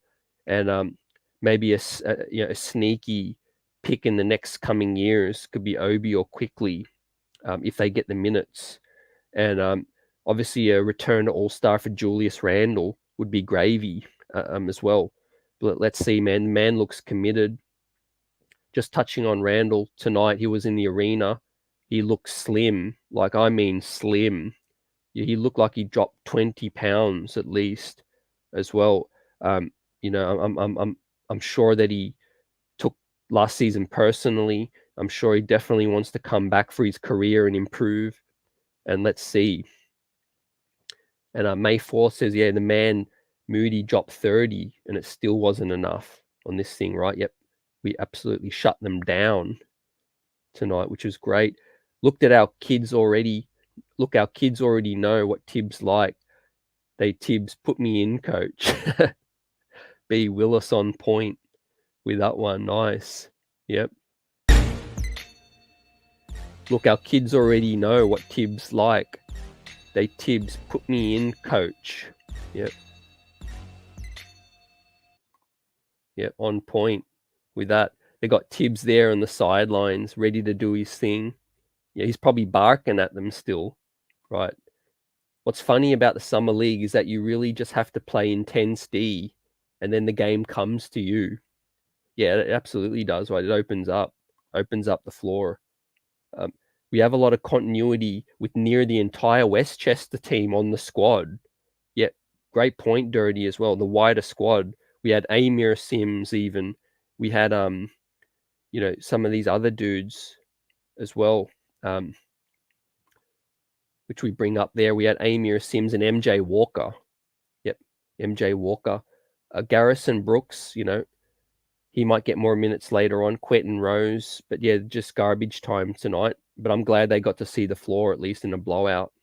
And Mika Porter with 11 plus 11 tonight, 6 points as well, was a beneficiary of some nice dimes as well. But yeah, I was expecting Deuce to play heaps of minutes, but I was hoping that Montero would get a few more minutes. But, can't complain. Can't complain about anything tonight. Really, it went like a dream, basically a dream ride. And I salute Jarvis, salute to the chat, the best chat in the biz. Got us buzzing tonight on Friday night. The feeling is right. And we got another game in just another day's time. And it's going to be a back-to-back, the first of a back-to-back. And like I touched on before, it's against Chicago as well. Chicago with the first of the back-to-back, and then it's Portland as well, and then Orlando. Really, really looking forward to that Orlando clash as well with Paolo, seeing Jericho Sims go up against Paolo and Feron Hunt. That's going to be box office. I can't wait. And then there's the fifth game. Team will also have an additional game announced at a later date as well. So this is Summer League kicked off tonight in full swing, right? It's overreaction season, and the Knicks put the beat down on the Dubs. Got us all excited. Troy says, problem is we have too many bad defenders in our starting unit. Our young guys are the best defenders as well. Our young guys are some of the better defenders, yep, with length. I liked Obi, the strides he made. He definitely didn't look like no defensive liability at the end of last season, so I expect him to make another jump. I expect Quickly getting stronger and more muscle. I expect Quickly to get stronger as well and be a better defender. I expect Deuce Mcbride to get better, like you said. The weak defenders stand out was obviously Evan Fournier. We cut bait with Kemba Walker, which I'm glad.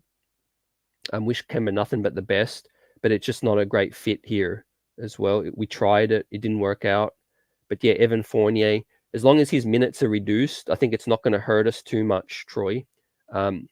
Fournier is not a great defender, but he's not going to lose you a game regularly, I don't think. Like, he's not like a Mari Stoudemire level, Kemba Walker level bad defender. I think he'll get blown by quite a bit. But he's 6'7". He's got decent size, so he's able to sort of kind of get in the way a little bit. But he's definitely a weaker defender in terms of the starting unit, and that's the spot that I'm looking for the Knicks to really, long term improve on. Cam's going to have the best opportunity. Hunt, these other guys, Quentin Grimes, going to have the best opportunity to steal minutes. I think. Let's see. Maybe Fournier isn't going to be as durable this season. Maybe if there's injuries, he gets the chance, or these guys get the chance to take those minutes from Fournier. So yeah, that's going to be the biggest story, and the point guard spot. But we touched on the center spot. That's a lock and sink. Power forward spot looks like it's pretty set. Looks like the front office is comfortable keeping Julius. What are your thoughts on that? Yet Warriors have played like 3 games before us as well. May 4th says 2. Yet from the California Classic. On point. Lex says Melo. Vet Min. Yeah, I wouldn't rule that out. I think that's definitely very likely. His son's starting high school and in the New York area. I think he definitely wants to come back home. Might be a perfect time, unless the Lakers can pull off some magic and go all in all over again. Let's see, man. Jericho out there displaying his handle as well. Only 9 minutes, but Montero can pass. Absolutely, Bonson on point. Shouts out to that. And yeah, he definitely showed some all-round passing game did John Montero. And I love Jericho Sims grabbing the rebounds and bringing it straight up the floor as well. That was nice. But we ain't seen nothing yet from Jericho Sims, let me tell you all. I mean, from Montero as well. In just 9 minutes, this guy is a first-round talent. Is Montero. He's a dude I'd love us to keep to try to develop, right? Even if Deuce gets pushed ahead of him, I'm okay with that. Just keep Montero, because I would hate us to cut him. And, we basically signed him for free. If we cut Montero, some other team will pick him up. They will turn him into an NBA player as well. So that's why I'm scared about us cutting Montero. And Vaughn, salute. CT, who emerges as the vocal leader of this group, in my opinion, this season as well? Great question, fam. Great question. The vocal leader. I'll give you two guys, everyone, ladies and gents. I'll give you two guys. It's got me excited thinking about it because they're young. I think the first guy is RJ Barrett as well. I think RJ Barrett takes a step up as a vocal leader. Not just a step up as a player, but vocal leader as well. He had a lot of things happen last season. He hit a buzzer beater. He won a game off his own shot. He had some big wins down the stretch, big performances. I think this is a year he comes in more vocal as well. And I think the second guy is a guy we just signed. We're just about to sign, and that's Jalen Brunson. Jalen Brunson's won at the college level. He's helped Dallas get to the Western Conference Finals. He's been the Robin to Luka's Batman.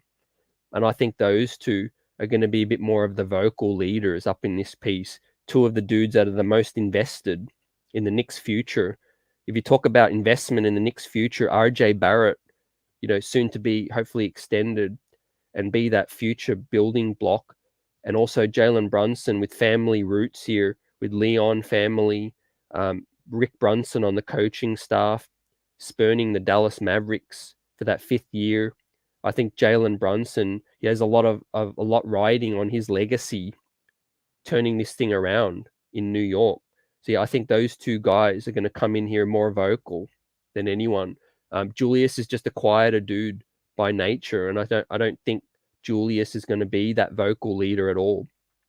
I hope his play will improve on the court. I think it probably will, but those two guys, I think Brunson and RJ, are going to be the more locker room leader kind of guys as well. And that, only just 25, 24, 25 for Brunson and 21 years old for RJ as well. That's just a good situation to be in. And what's up, man child? Salute. What's good? E says, I agree. We need to instill the D first mentality as well. We do need that with the youth. Yep, absolutely right. It's going to help us finishing out games too. And I think with all this depth, right, and you guys should agree, with all this depth we got, the best strength we could have is having guys fresh, right? I don't want to see Tibbs play guys too many minutes this season. We need to keep it real and utilize these depth pieces. I know Tibbs doesn't like extending the rotation, but he needs to evolve. Like, his job's on the line. He definitely needs to evolve as a coach. And when you got depth, you need to use them. I don't want to see Julius play 39 minutes, 38 minutes. That's still too much for me. I think with this squad, with Obi, where he is right now in his career, and Sims and these Feron Hunt and Cam Reddish and these other guys that need shine, I think Julius 34, 35 minutes is fine, max, right? Give another guy a shot at the 4. Imagine a fresh Julius to close games out where he's not overly gassed. So that's what we need to do with this thing, utilize the depth and give a lot of guys shine. And Sanger, salute. I don't understand how these guys change their body that fast. Yeah, it's a full-time gig for them, and it's 24/7 with that. Manchild, yep, impressed with the manhunt tonight. He took the game ball, right? Big things on the way for that fam. And Jarvis says, I expect our summer league team to play better as we settle in and we play more games. This was a solid win, and they haven't played their best ball. Just settle down and play. Yep. On point, Jarvis. Absolutely, fans. Yep. I can expect the Summer League team to play better as we settle in, play more games. This was still a solid win, and they haven't played their best ball. Just settle down and play. Yep. And the consistency. I think the consistency is really going to shine with this as we continue. The familiarity with these kids as well. And like E says, 8 to 9 guys under 25 as well. That's the best position this club's been in since our 90s run, probably. They're the one flash in the pan season with the 54 wins with Kenyon Martin, J Kidd, Rasheed Wallace, Marcus Camby, and all that. Yeah, that was that 154 win season, and a couple of seasons maybe with Shump and Felton and that. But outside of that, the 90s is the last time our squad, I think, was in this good shape in terms of the future as well. Yeah, that Mr. Feron Hunt put on a show, Jarvis. Put on a show. Imagine what's going to happen if he does it again. He comes out and plays that solid D, shoots it, gets dunks, man. I want to see him and Obi work out together in the summer with Brunson and Quickly finding them. It's going to be Lob City in Gotham City. And don't sleep on Montero too, like Manchild says. I did want to see more of him too. Just 9 minutes. But first game, he did what he needed to do. He actually didn't hurt himself. He didn't hurt his chances of getting more burn. I think Montero only would have gained respect, I think, from the coach. I'm talking from the main coach tonight, because in his 9 minutes, he played plus 16, got a steal, played solid D, did what he needed to do as well. And on May 4th, Cam can do exactly what Hunt did. That's what we need from that small forward position. Yep. That could be the future rotation. Let's see. I still feel Cam's future is up in the air, fam. I still feel it's up in the air, but he still is around while he's still breathing. He's still got life and he's still got a chance as that New York Knick. I certainly would prefer to give him a shot over Fournier. Like, I'm no Fournier hater, but I would like to see Fournier off the bench. I think his shooting off the bench would be nice still, especially with the up-tempo style, with Rose and Quickly and Deuce getting up and down and Grimes. And I feel like Fournier would get many more open looks off the bench. But with the starting unit, we just play too slow. We just play way too slow for Fournier to get the better looks. And B. Willis, I love having these kids. They have to share the ball, and they're trying to find their way. Yep, absolutely right. They're actually growing up together as well. They're growing up together, and they're learning each other's tendencies, right? There's such a thing as improvement from within as well. And when you're getting reps together as well, watch Obi and Quickly's, cognition together going to be on point. It's going to be their relationship, their chemistry is going to be on point. And even that Potter dude was on his Grizzly. Yep, yeah, like I was saying, he's got experience. May 4th as well. I think we onto something this year, fam. We onto something. These summer league rings could be ours. I was impressed with our starting unit as well. I think it's just a solid overall unit. Grimes, Hunt, Sims, Keels, Mcbride, just dogs that played two ways. Go through everybody. Grimes 2-way, Feron Hunt 2-way, Sims 2-way, Keels a 2-way, Miles Mcbride a 2-way player as well. Daquan Jeffries was 2-way all day. Montero was 2-way. I mean, we got serious. Yeah, we got solid 2-way guys now. Like BN says, Daquan Jeffries was solid for days tonight. He did his thing. Got solid size, good build. just did his thing, man, for his time on the floor. 20 minutes, was very deserving of 20 minutes, was plus 25. You got to look at these things that don't show up on the box score so much. People might think, oh, Daquan Jeffries, what did he get? 5 points. So what did he get? 12 points and that. But no, he had 25 plus 25 in his small minutes as well. So salute to him. He didn't hurt his chances at all, right? He's out here. D. Ross, salute. What's good? And Will says Brunson will be making like 24 mil when Dame will be making 60 mil. We didn't overpay. Hey, say that again, Will. You hit with that. Brunson will be making like 24 mil when Dame will be making like triple that. We didn't overpay. Great take, fam. Great take. Yep. The salary cap's going up. Everything's going up right now. The new CBA to be arranged or negotiated, all of that stuff, man. Julius Randle and Jalen Brunson's salary in 3 years' time will actually look like pittance.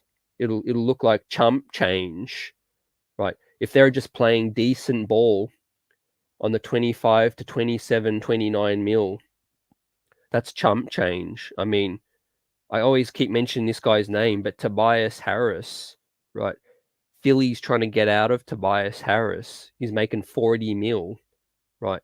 I know Brunson and Julius Randle's game is never going to be, as bad as in terms of where he's at in terms of value, I think. Lutskov, salute. What's good? When will the Knicks actually win a chip as well? I hope it's this decade. I hope it's in the 2020s. But truth is, it's in their fate. They've just got to build the right way and just keep doing it. Keep doing solid moves. Just keep building, keep building, keep building. Don't ruin the future, I think, and we good. Give Randall to Dallas in the sign and trade for Brunson, says Manchild.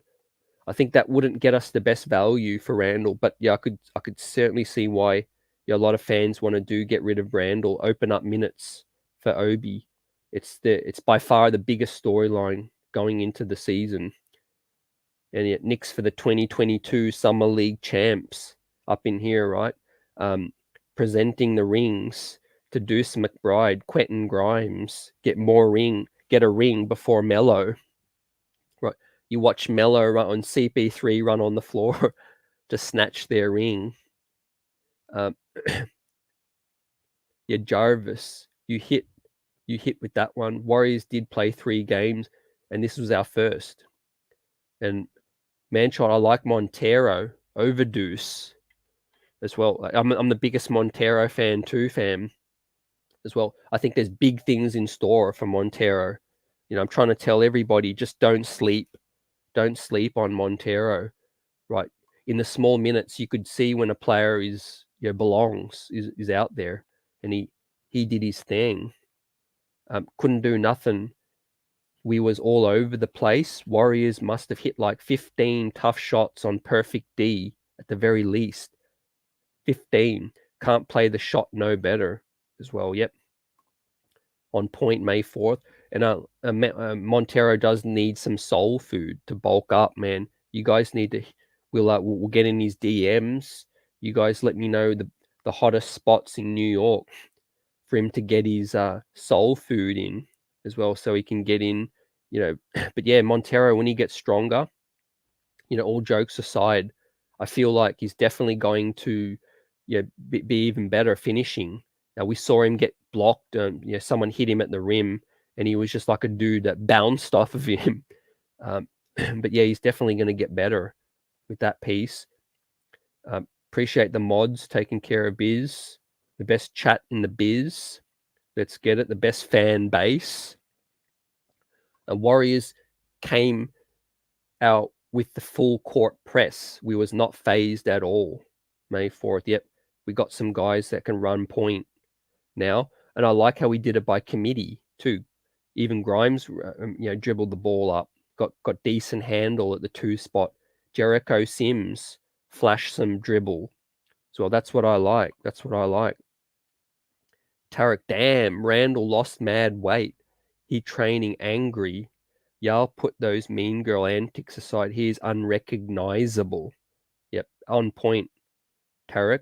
For anyone that hasn't seen it, I might try and pull this thing up as well, so we can see. Because Julius Randle he was unrecognizable. There's a video that shows it even more, but yeah, we got a still image in case no one has seen it. I'm gonna pop this thing up now.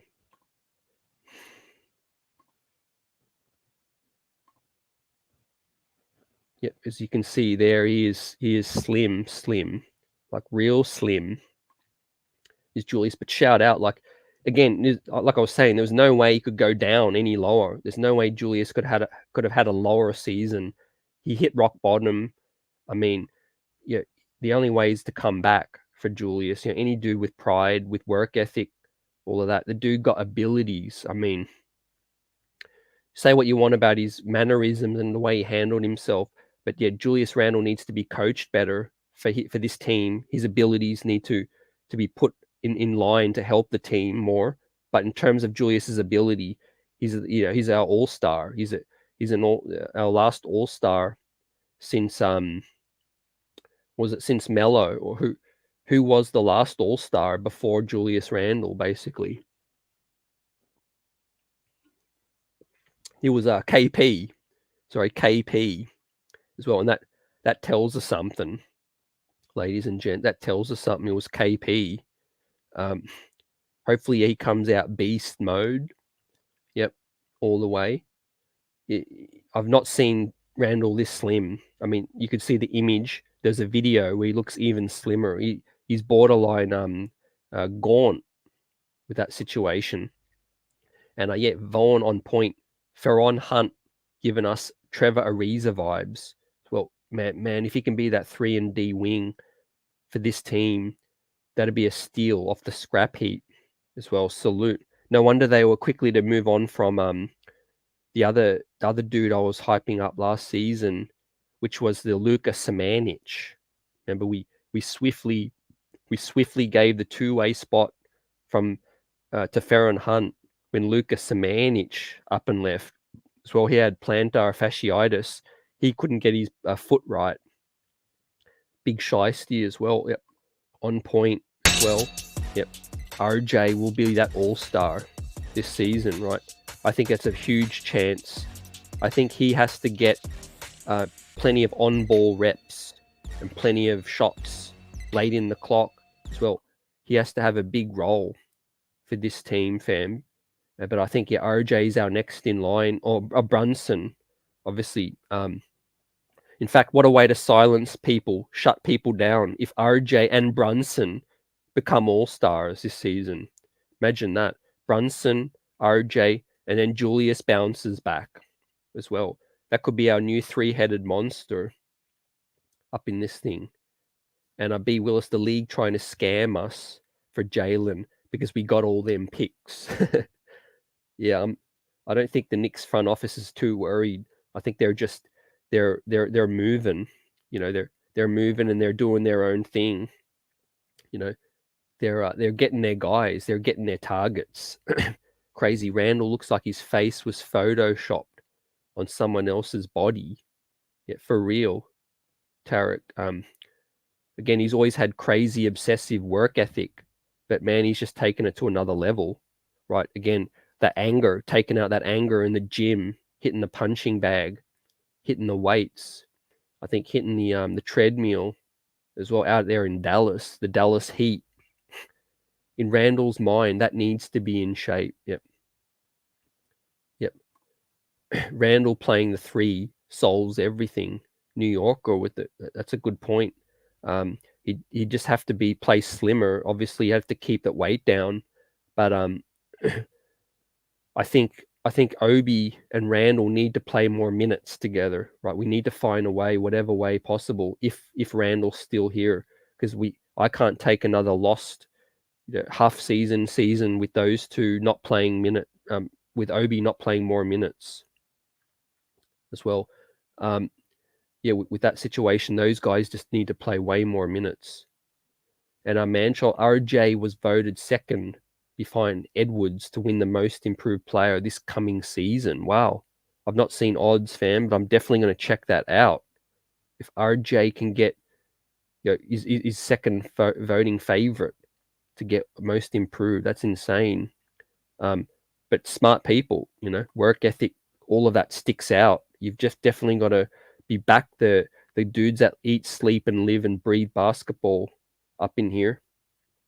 Be civilized. All Randall had to do is play ball and be a professional doing it as well. Like on point with that. All Randall had to do is play ball and be professional doing it. Yeah. And be a good teammate. I'll add that. Be a good leader up in here as well. I think a lot of that success it went to his head, fam. I think having an all-star, most improved, all-NBA, it was all at once. It was too many accolades where he just felt like, okay, I'm the dude to take on this franchise now. But truth be told, we still don't really have a number one. I feel like it's by committee. The best chance of this current constructed Knicks team to win games is by playing by committee, unselfish, right? One night it might be Brunson's night, feed him the hot hand. One night it might be RJ's night, get him the rock at the end of the game.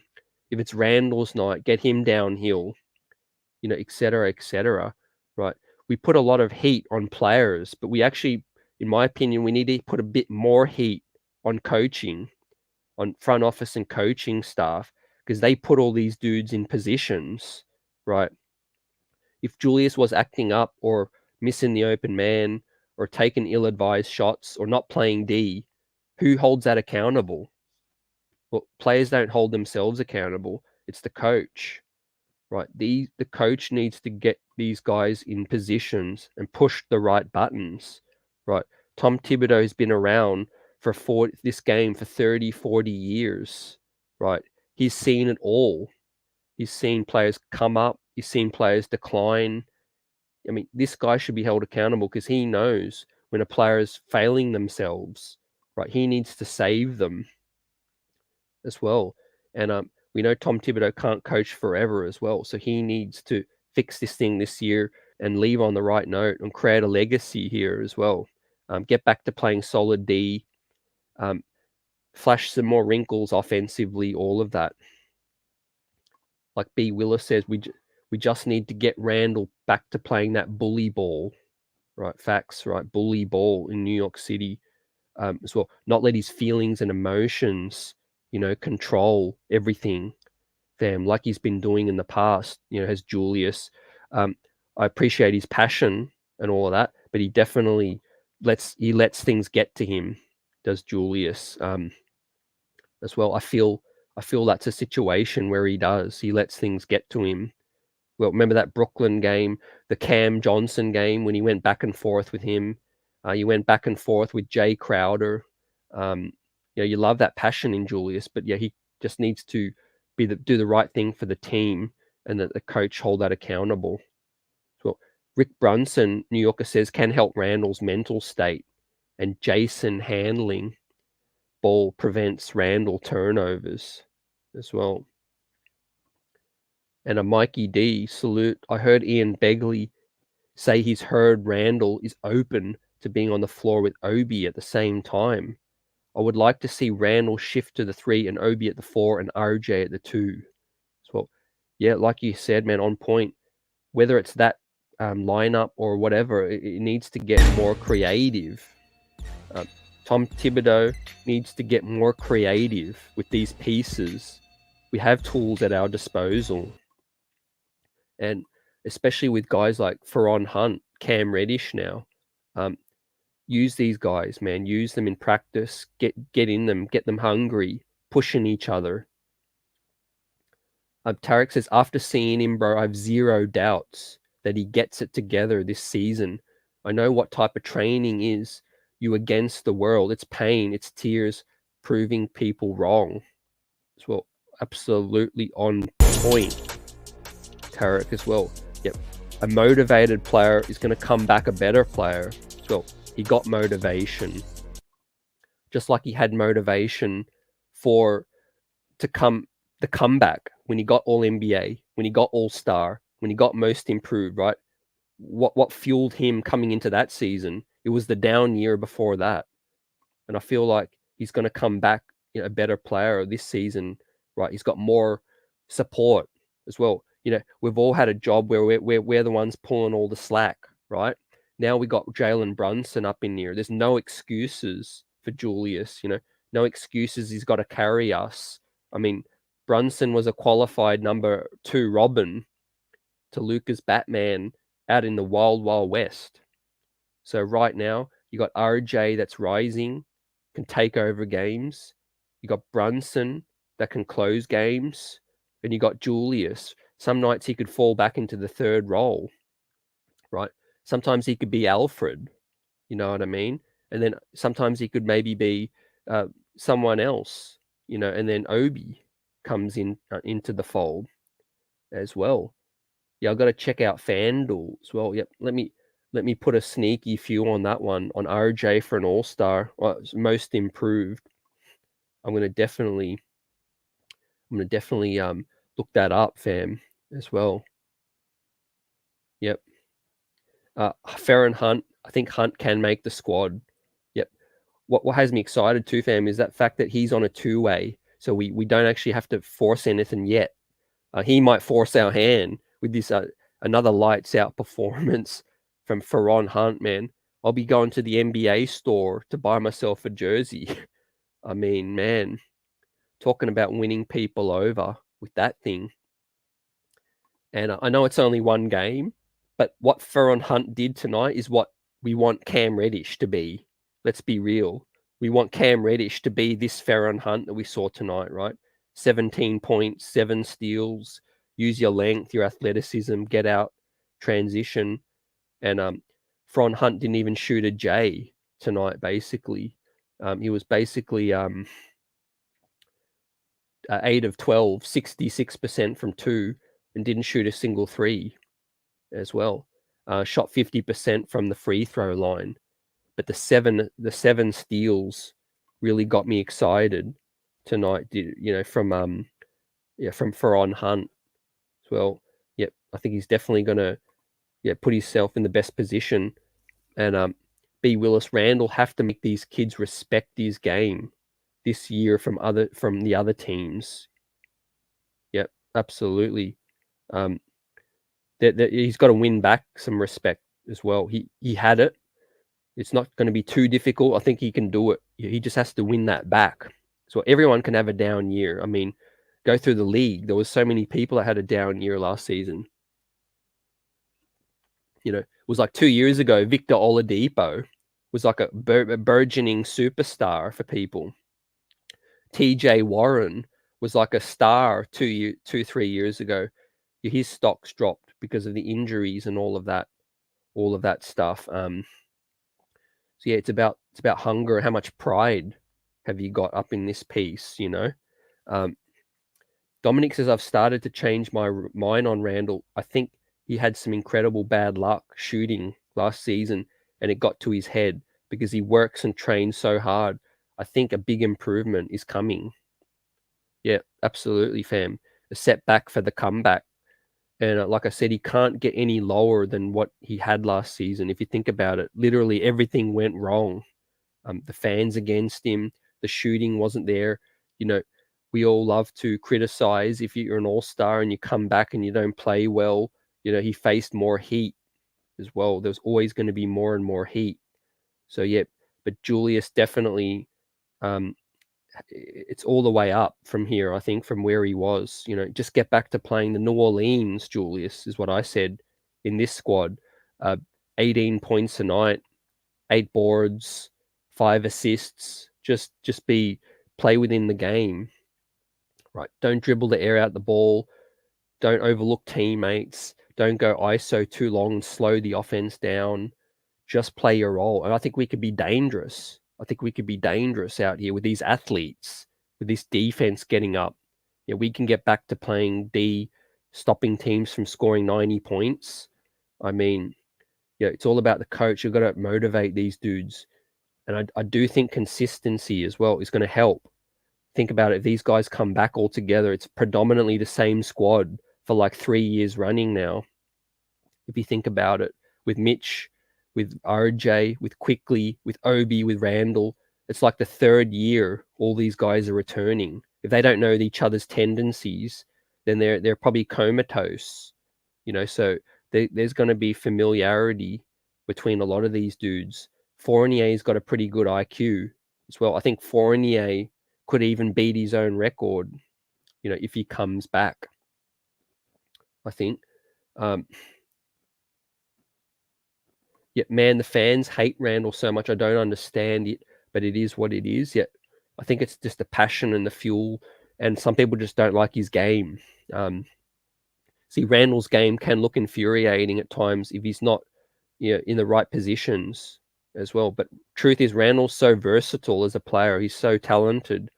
6'8", so unique coming out of college. His game was just so unique.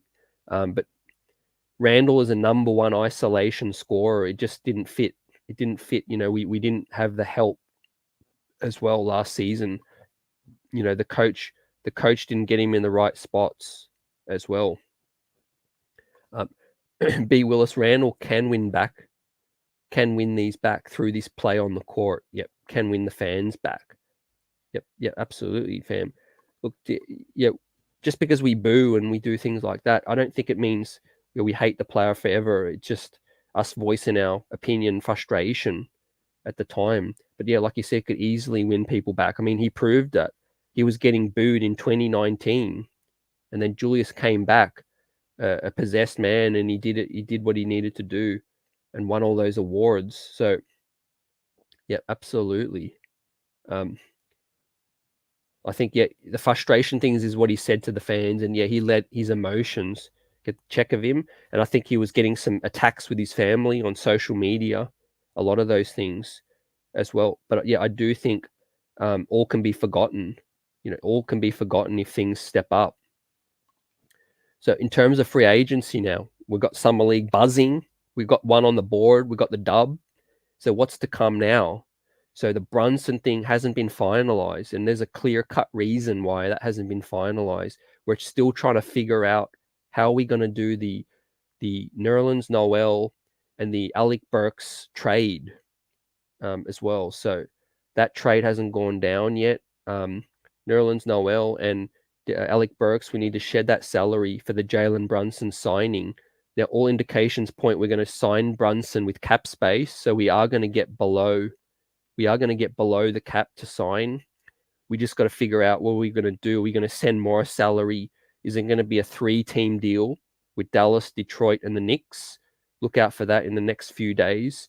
The Knicks look the like of seeing what there are some other free agents out there. Maybe we lose Fournier's money. We give him to Dallas if they're willing to take him. And maybe we try to sign some other veterans, TJ Warren, someone else maybe. Who knows? But the main reason why the Knicks would want to do a sign and trade is to free up salary, is to free up space. So that's the next thing to look out for. We've waived Taj Gibson now. We saved some more money. We used some of the money. We signed Jericho Sims to an incredibly friendly deal, less than $6 million for 3 years. He could outplay that by a mile. He's already outplaying it. If you ask me, that's like less than $2 million a year for Jericho. So that's a steal. So shout out to the front office for doing that, locking Sims up ASAP before he even gets to play some minutes, and before that asking price goes up through the roof.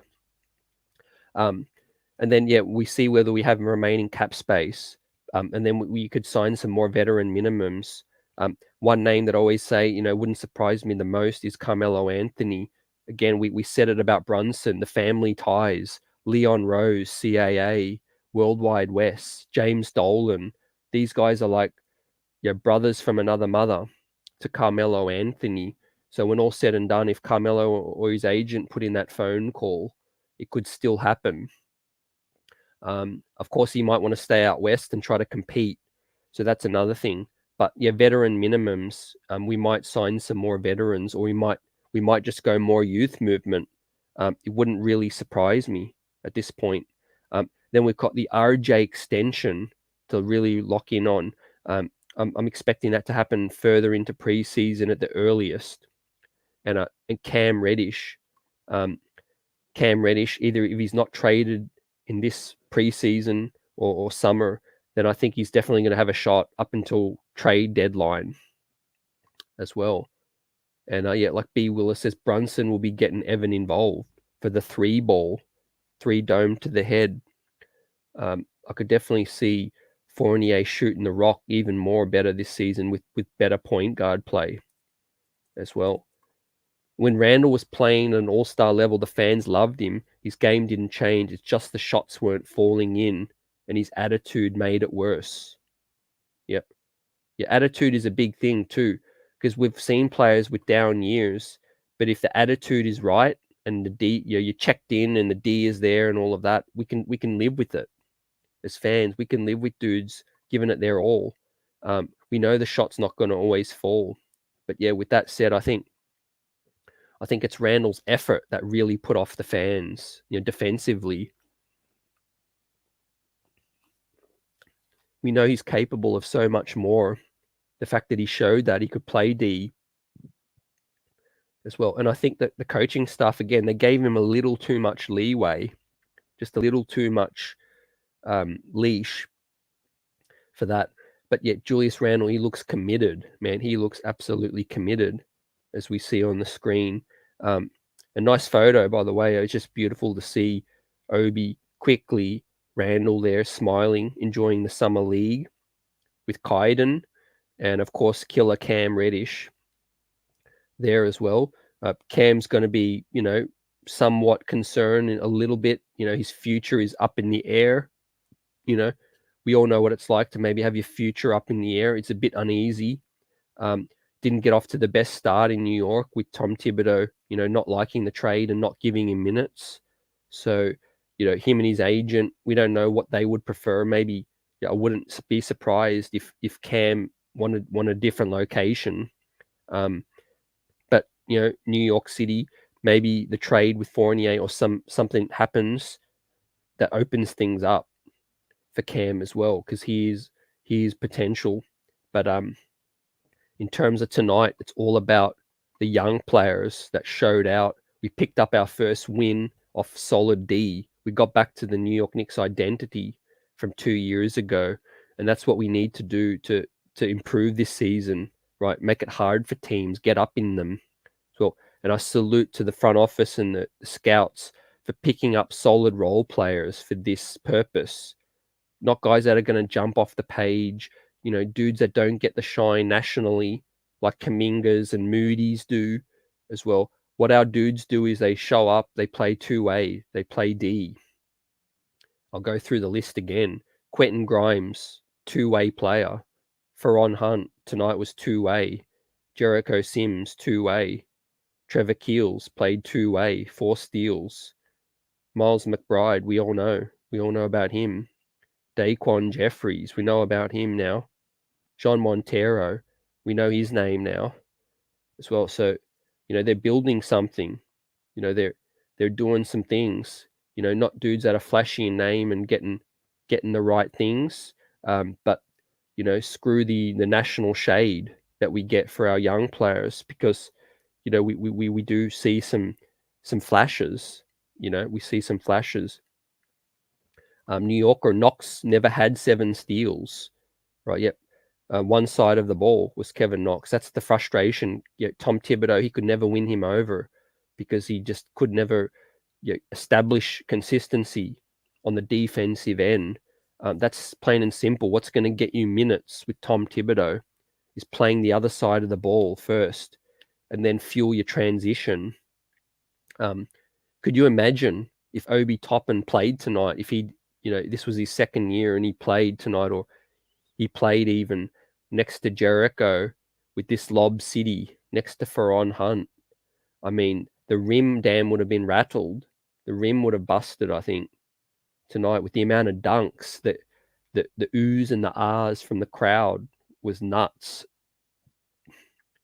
Dominic says Randall losing weight could help a lot. His shooting will improve and maybe he starts finishing at the rim better. Hope he shuts up the haters this season. He has the tools and now he has a real help, not Kemba. Yeah, on point. He has real help. Like I said earlier, no excuses, absolutely. He's not going to be tasked to be that closer each and every night. Or D Rose even. We could take turns with Brunson, with RJ. Quickly could take over some late games. I mean, we really got some young talent now. And let's face it, we lost a lot of games by not being able to just close the game out. I think it came down to that. It was simple. We were in a lot of games. We just never closed the game out. And now, I mean, we got some closers back up in there as well. So the Brunson thing comes in. He can go isolation heavy and tear a game apart for a stretch if he needs. Get to the cup, get fouled. I expect him and Quickly to learn, quickly to learn a lot from him as well. Them to teach each other a thing or two, because Brunson uses his frame to get down low, get in the paint, get contact, get fouls, finish at the hoop, all of that stuff. Manchild says Tibbs said he liked Hunt before the season ended. Nice. I like that. I like that as well. Yep. Hopefully, yeah, that's the reason they signed him. Maybe Hunt is that two-way guy that Tibbs likes more than Cam.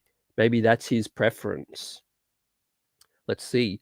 It was a big thing that Hunt started tonight, getting starting minutes with the top summer league team for on Hunt with 28 minutes as well. So that was solid.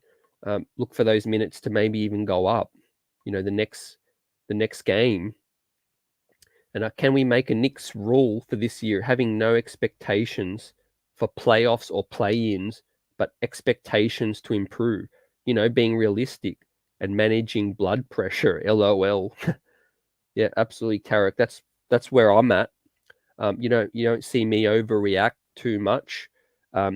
Yeah, I have certain expectations to improve, and I want to see players grow, grow in IQ, learn from their mistakes. When a player's not learning from their mistakes, that's infuriating, But yeah, like you said, on point, if they're showing improvement, I can't be mad at that. I know this team ain't winning at all, so I would love to get back to winning ball and making some long playoffs long term. But yeah, I agree. I'm not putting those expectations on this season.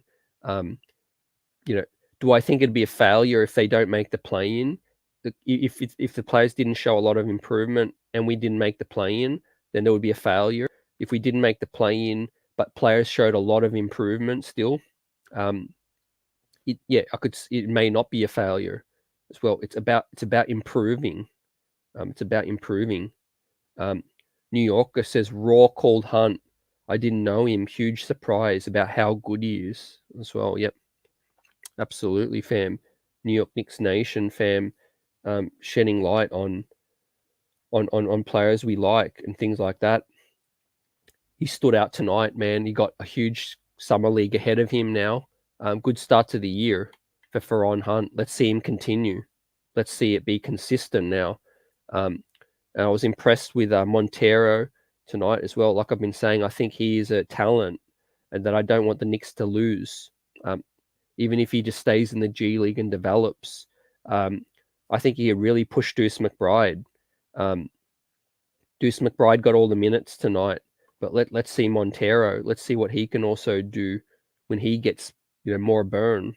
I think as well. I liked his defense. He came in with nasty energy. He came in and made it difficult straight off the get, getting in people's grill, getting that steal leak out as well. May 4th, we already had a Hunt. His name was Wooten, and we let him go. Kenny Wooten, yeah. Where is Wooten now? He was, yeah, definitely a dude I wanted to see the Knicks develop and see. But yeah, we had so many dudes in the past that have come and gone. It's the development staff need to stick with some of these dudes at the end of the day. I hope we don't keep losing these two-way players. What was the other dude's name? Miles, Miles something, Miles Powell. Everyone was jumping up and down for Miles Powell. Why didn't we keep him?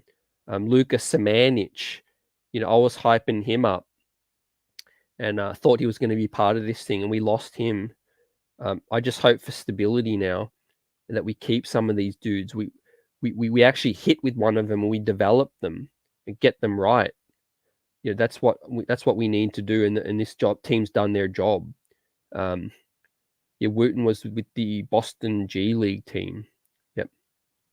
As well, we had an IQ. His name was Trier, and we let him go too. Yep, Trier has all the talent in the world. He just wasn't the right fit at that time. IQ is humble. Trier was a head case. He thought he was better than he was, demanding stuff. Yeah, I'm not 100% across all the stuff that went down, but Trier didn't do himself all the favors as well. Like he said, he has talent. And yeah, man, Manchild hit the nail. Hunt now reminds me of Tari Eason as well. Yep. Feron Hunt looks like Tari Eason a little bit on the court. Length, getting out in transition. I mean, if he can flash that J as well, like we know, some people have said in the G League, he does some stuff. I think, we might be onto something with that. The thing is, I like Trier's dog in him. Trier just came in confident, like he can dominate. It kind of backfired on him later, but that's what got him early success. Sometimes what you got in you can't quash. Some dudes come in with that moxie, like Lance Stevenson. Lance make you dance, born ready. Some dudes just need that confidence that gets them to where they are. But truth is, when you make the league, you make the NBA, you need to be a little more humble, because everyone else around you is like legit. You can't walk into the league thinking I'm the man now, because everyone else is the man, kind of thing. You need to sort of figure comfort, find your peace, find your role, and do some things. We'll salute. I accidentally clicked onto a Lakers chat show earlier, man. They make us look like the wardens at the insane asylum. Passion, man, I love it. Two huge franchises. They're used to microwaving success and getting success. We're used to just hoping for success, but we're more rational. I think, Lakers definitely doing some stuff. That's why we didn't draft Tyrese, and we have a Hunt. The Avengers have a Hulk as well. Yep, we doing some things here. We were playing chess, not checkers, at the end of the day. And like we said last season, we have so many young kids that have talent. They just didn't get the chance last season, man. Some of these dudes would have broken out even more if they had the chance. And look for this year for Ron Hunt to do big things. Look for Deuce to take that big step. I wanted Deuce to target the backup spot and just make that his role. Whether Rose is here or not, just say, hey, I'm winning this backup spot no matter what. That's my spot. Quickly needs to be like, man, I'm never being taken off the floor. I'm going to be so consistent, because Quickly flashes so much, but he's just not consistent all the time. He has some maddening games and he has some amazing games. It's too far apart. So for Quickly's aim, for me, it needs to be like, man, this is what you're getting with me every single night, right? I'm going to give you 15 and 7 every single night with one turnover. I'm going to give you 15 and 7, and that's it. I'm going to give you consistency. Deuce Mcbride, the same. I'm going to not turn the ball over. I'm going to defend like a hound dog. and then I'm going to get guys involved. I'm going to get 8 assists. That's what Deuce Mcbride needs to focus on as well. And we could seriously have this identity of this young defensive team now on the come up. Guys that are all familiar with each other as well. That's familiarity. If these guys want to play hard for each other, do the right things, get it, practice the right habits.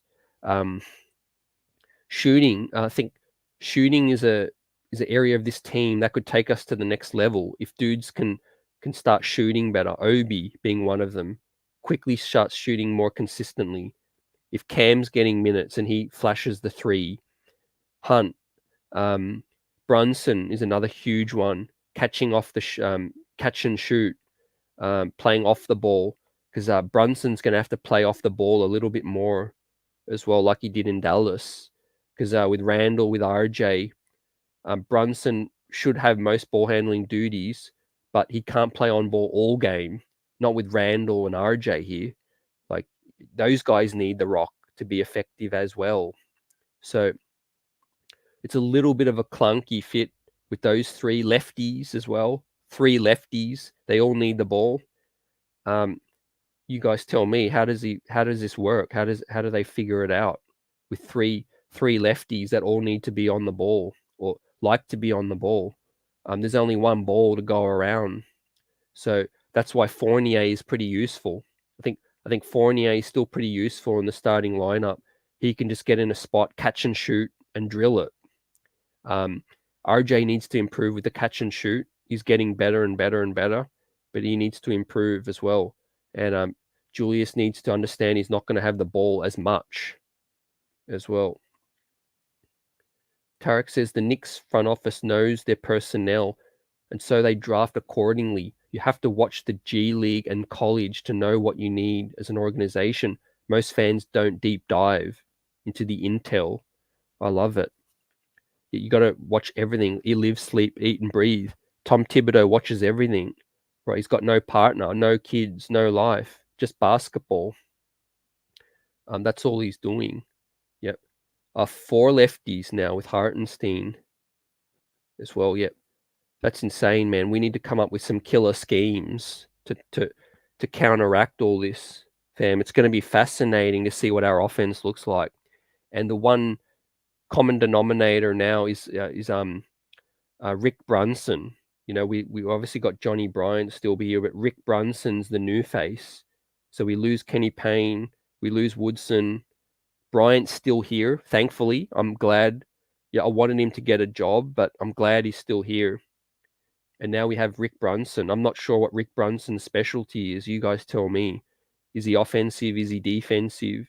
Is he just both? One thing I know is he's going to motivate Brunson to take the next level. You move to New York, you sign the bag, you spurn the Western Conference finalists to play under your father as well, man. In the Mecca, in the cauldron, in the spotlight. Jalen Brunson is going to face a world of heat this season, man. He comes out the gate slow. He's going to have heat on him. So Jalen Brunson, I admire the guy, man. He took less money. He took less years. He's hoping the role gets bigger, I think. All reports are he came to New York because, he doesn't want to be the Robin to Luka's Batman forever. So I go back to what does that mean with New York right now? We got Randall that still wants to be Batman. I'm pretty sure RJ, and he's deep in his mind, in his heart, he wants to be Batman right now. And then you got Jalen Brunson that spurned a Robin role to try to be a Batman co-star, something like that. So again, I go back to the team success this year. It's going to be who can be humbled and take a step back and put the team needs first, right? We need guys that are going to put the team needs first. Number one option by committee. It's got to be how the game is going, not automatically before the game starts saying, oh, this guy's the Batman, this guy's not. It should be what's going on during the game, right? Play to the game situations, whoever's got it going. I'm pretty sure between Brunson, RJ, and Randall, one of them's going to have it going every game between 3 talented guys. So whoever that guy is has got to be the dude that gets the shine, right? And the other dudes have to be willing to fall back. They have to be willing to fall back and understand that, hey, this guy's got it going. I can just be the decoy for tonight. New Yorker says Rick is like Woody, great player guy, might help with Randall getting him right. Hey, that's nice. That's music to my ears. I hope that's the case, fam. I hope. Because if Rick Brunson, again, he's the new face, that could change all of this thing. That's powerful, because we're bringing back pretty much everyone else, but Rick Brunson is the new guy. So if he is someone that can really get guys right, then that could be a genius move. I hope so, but I think he's definitely going to hold Brunson accountable. I mean, any fathers out there know, if your son's slacking, you'll be the first one to let them know, right? It may not be in the coaching huddle. It may be later at night when Rick gives Jalen a call to say, hey, you effed up here, son. And Dominic Feron Hunt was the star of the whole night tonight. Worth noting, he was up against their best talent.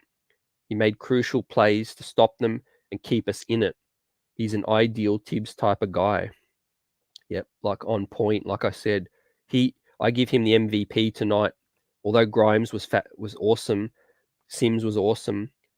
I give him the game ball because when the game was on the line, he was shining the most. Yep, he helped separate the two teams. I think at a crucial part of the game. Yep, tonight. Carrick says, I can't depend on Cam. I don't trust him. He's entering his fourth and his pinky toe hurting. 3 years and he hasn't done. I'm good with just Hunt taking his spot as well. And part of your comment, Tarek, made me think also the financials part of this situation. A decision on Cam is critical. You traded for him. You do need to give him that chance if you want him, to be around.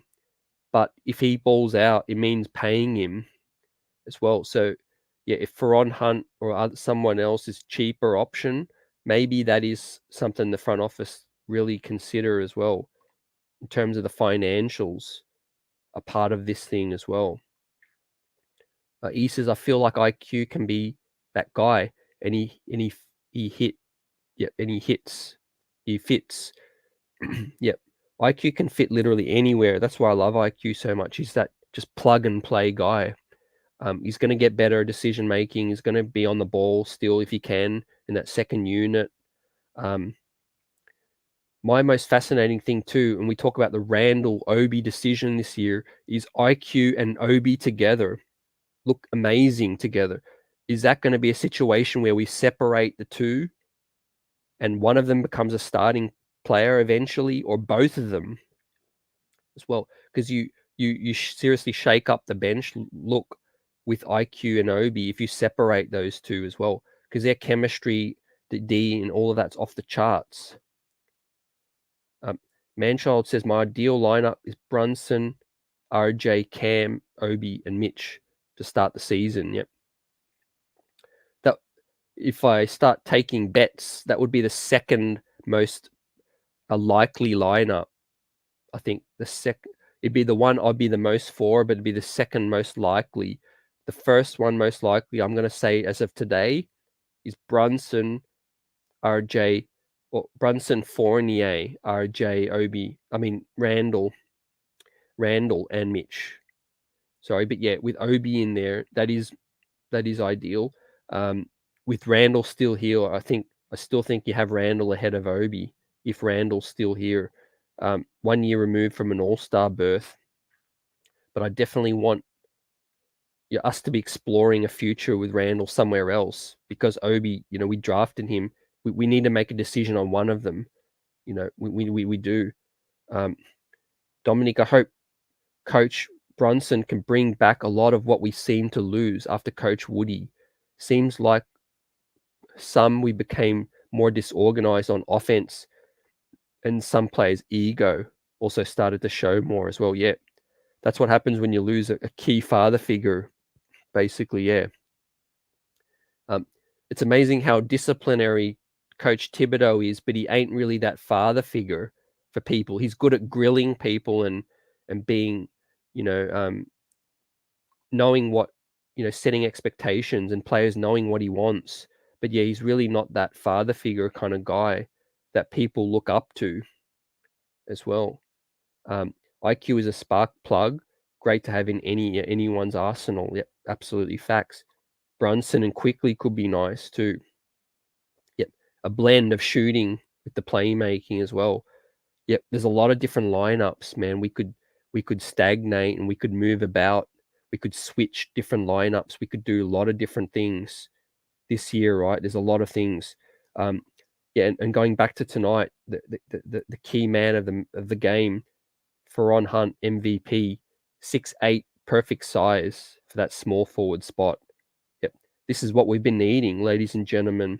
As we get ready to wind up for tonight, we recap tonight. The Knicks picked up their first win, and it was off solid D. Feron Hunt stand up, Jericho Sims stand up, Quentin Grimes stand out, and a lot of other people played their role. Keels, Mcbride was solid. Daquan Jeffries and Jean Montero, special mention to him as well.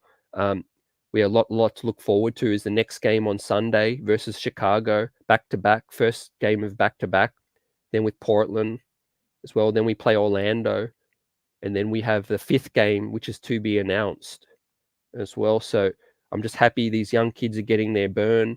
They're getting their shine that they didn't get last season as well. Shout out to the chat. Everyone out here keeping it real. Great convo. And this is the first of many, many, many more as this 22-23 season starts to kick off with Summer League first as well. It was fun reacting to this all, and a lot of highlights and good things to look forward to in the future as well. And I hope everyone's well. And we'll be on it soon in just a matter of a day as well. So I appreciate everyone out here as well. Smash that like, and I will catch you on the next one. Peace.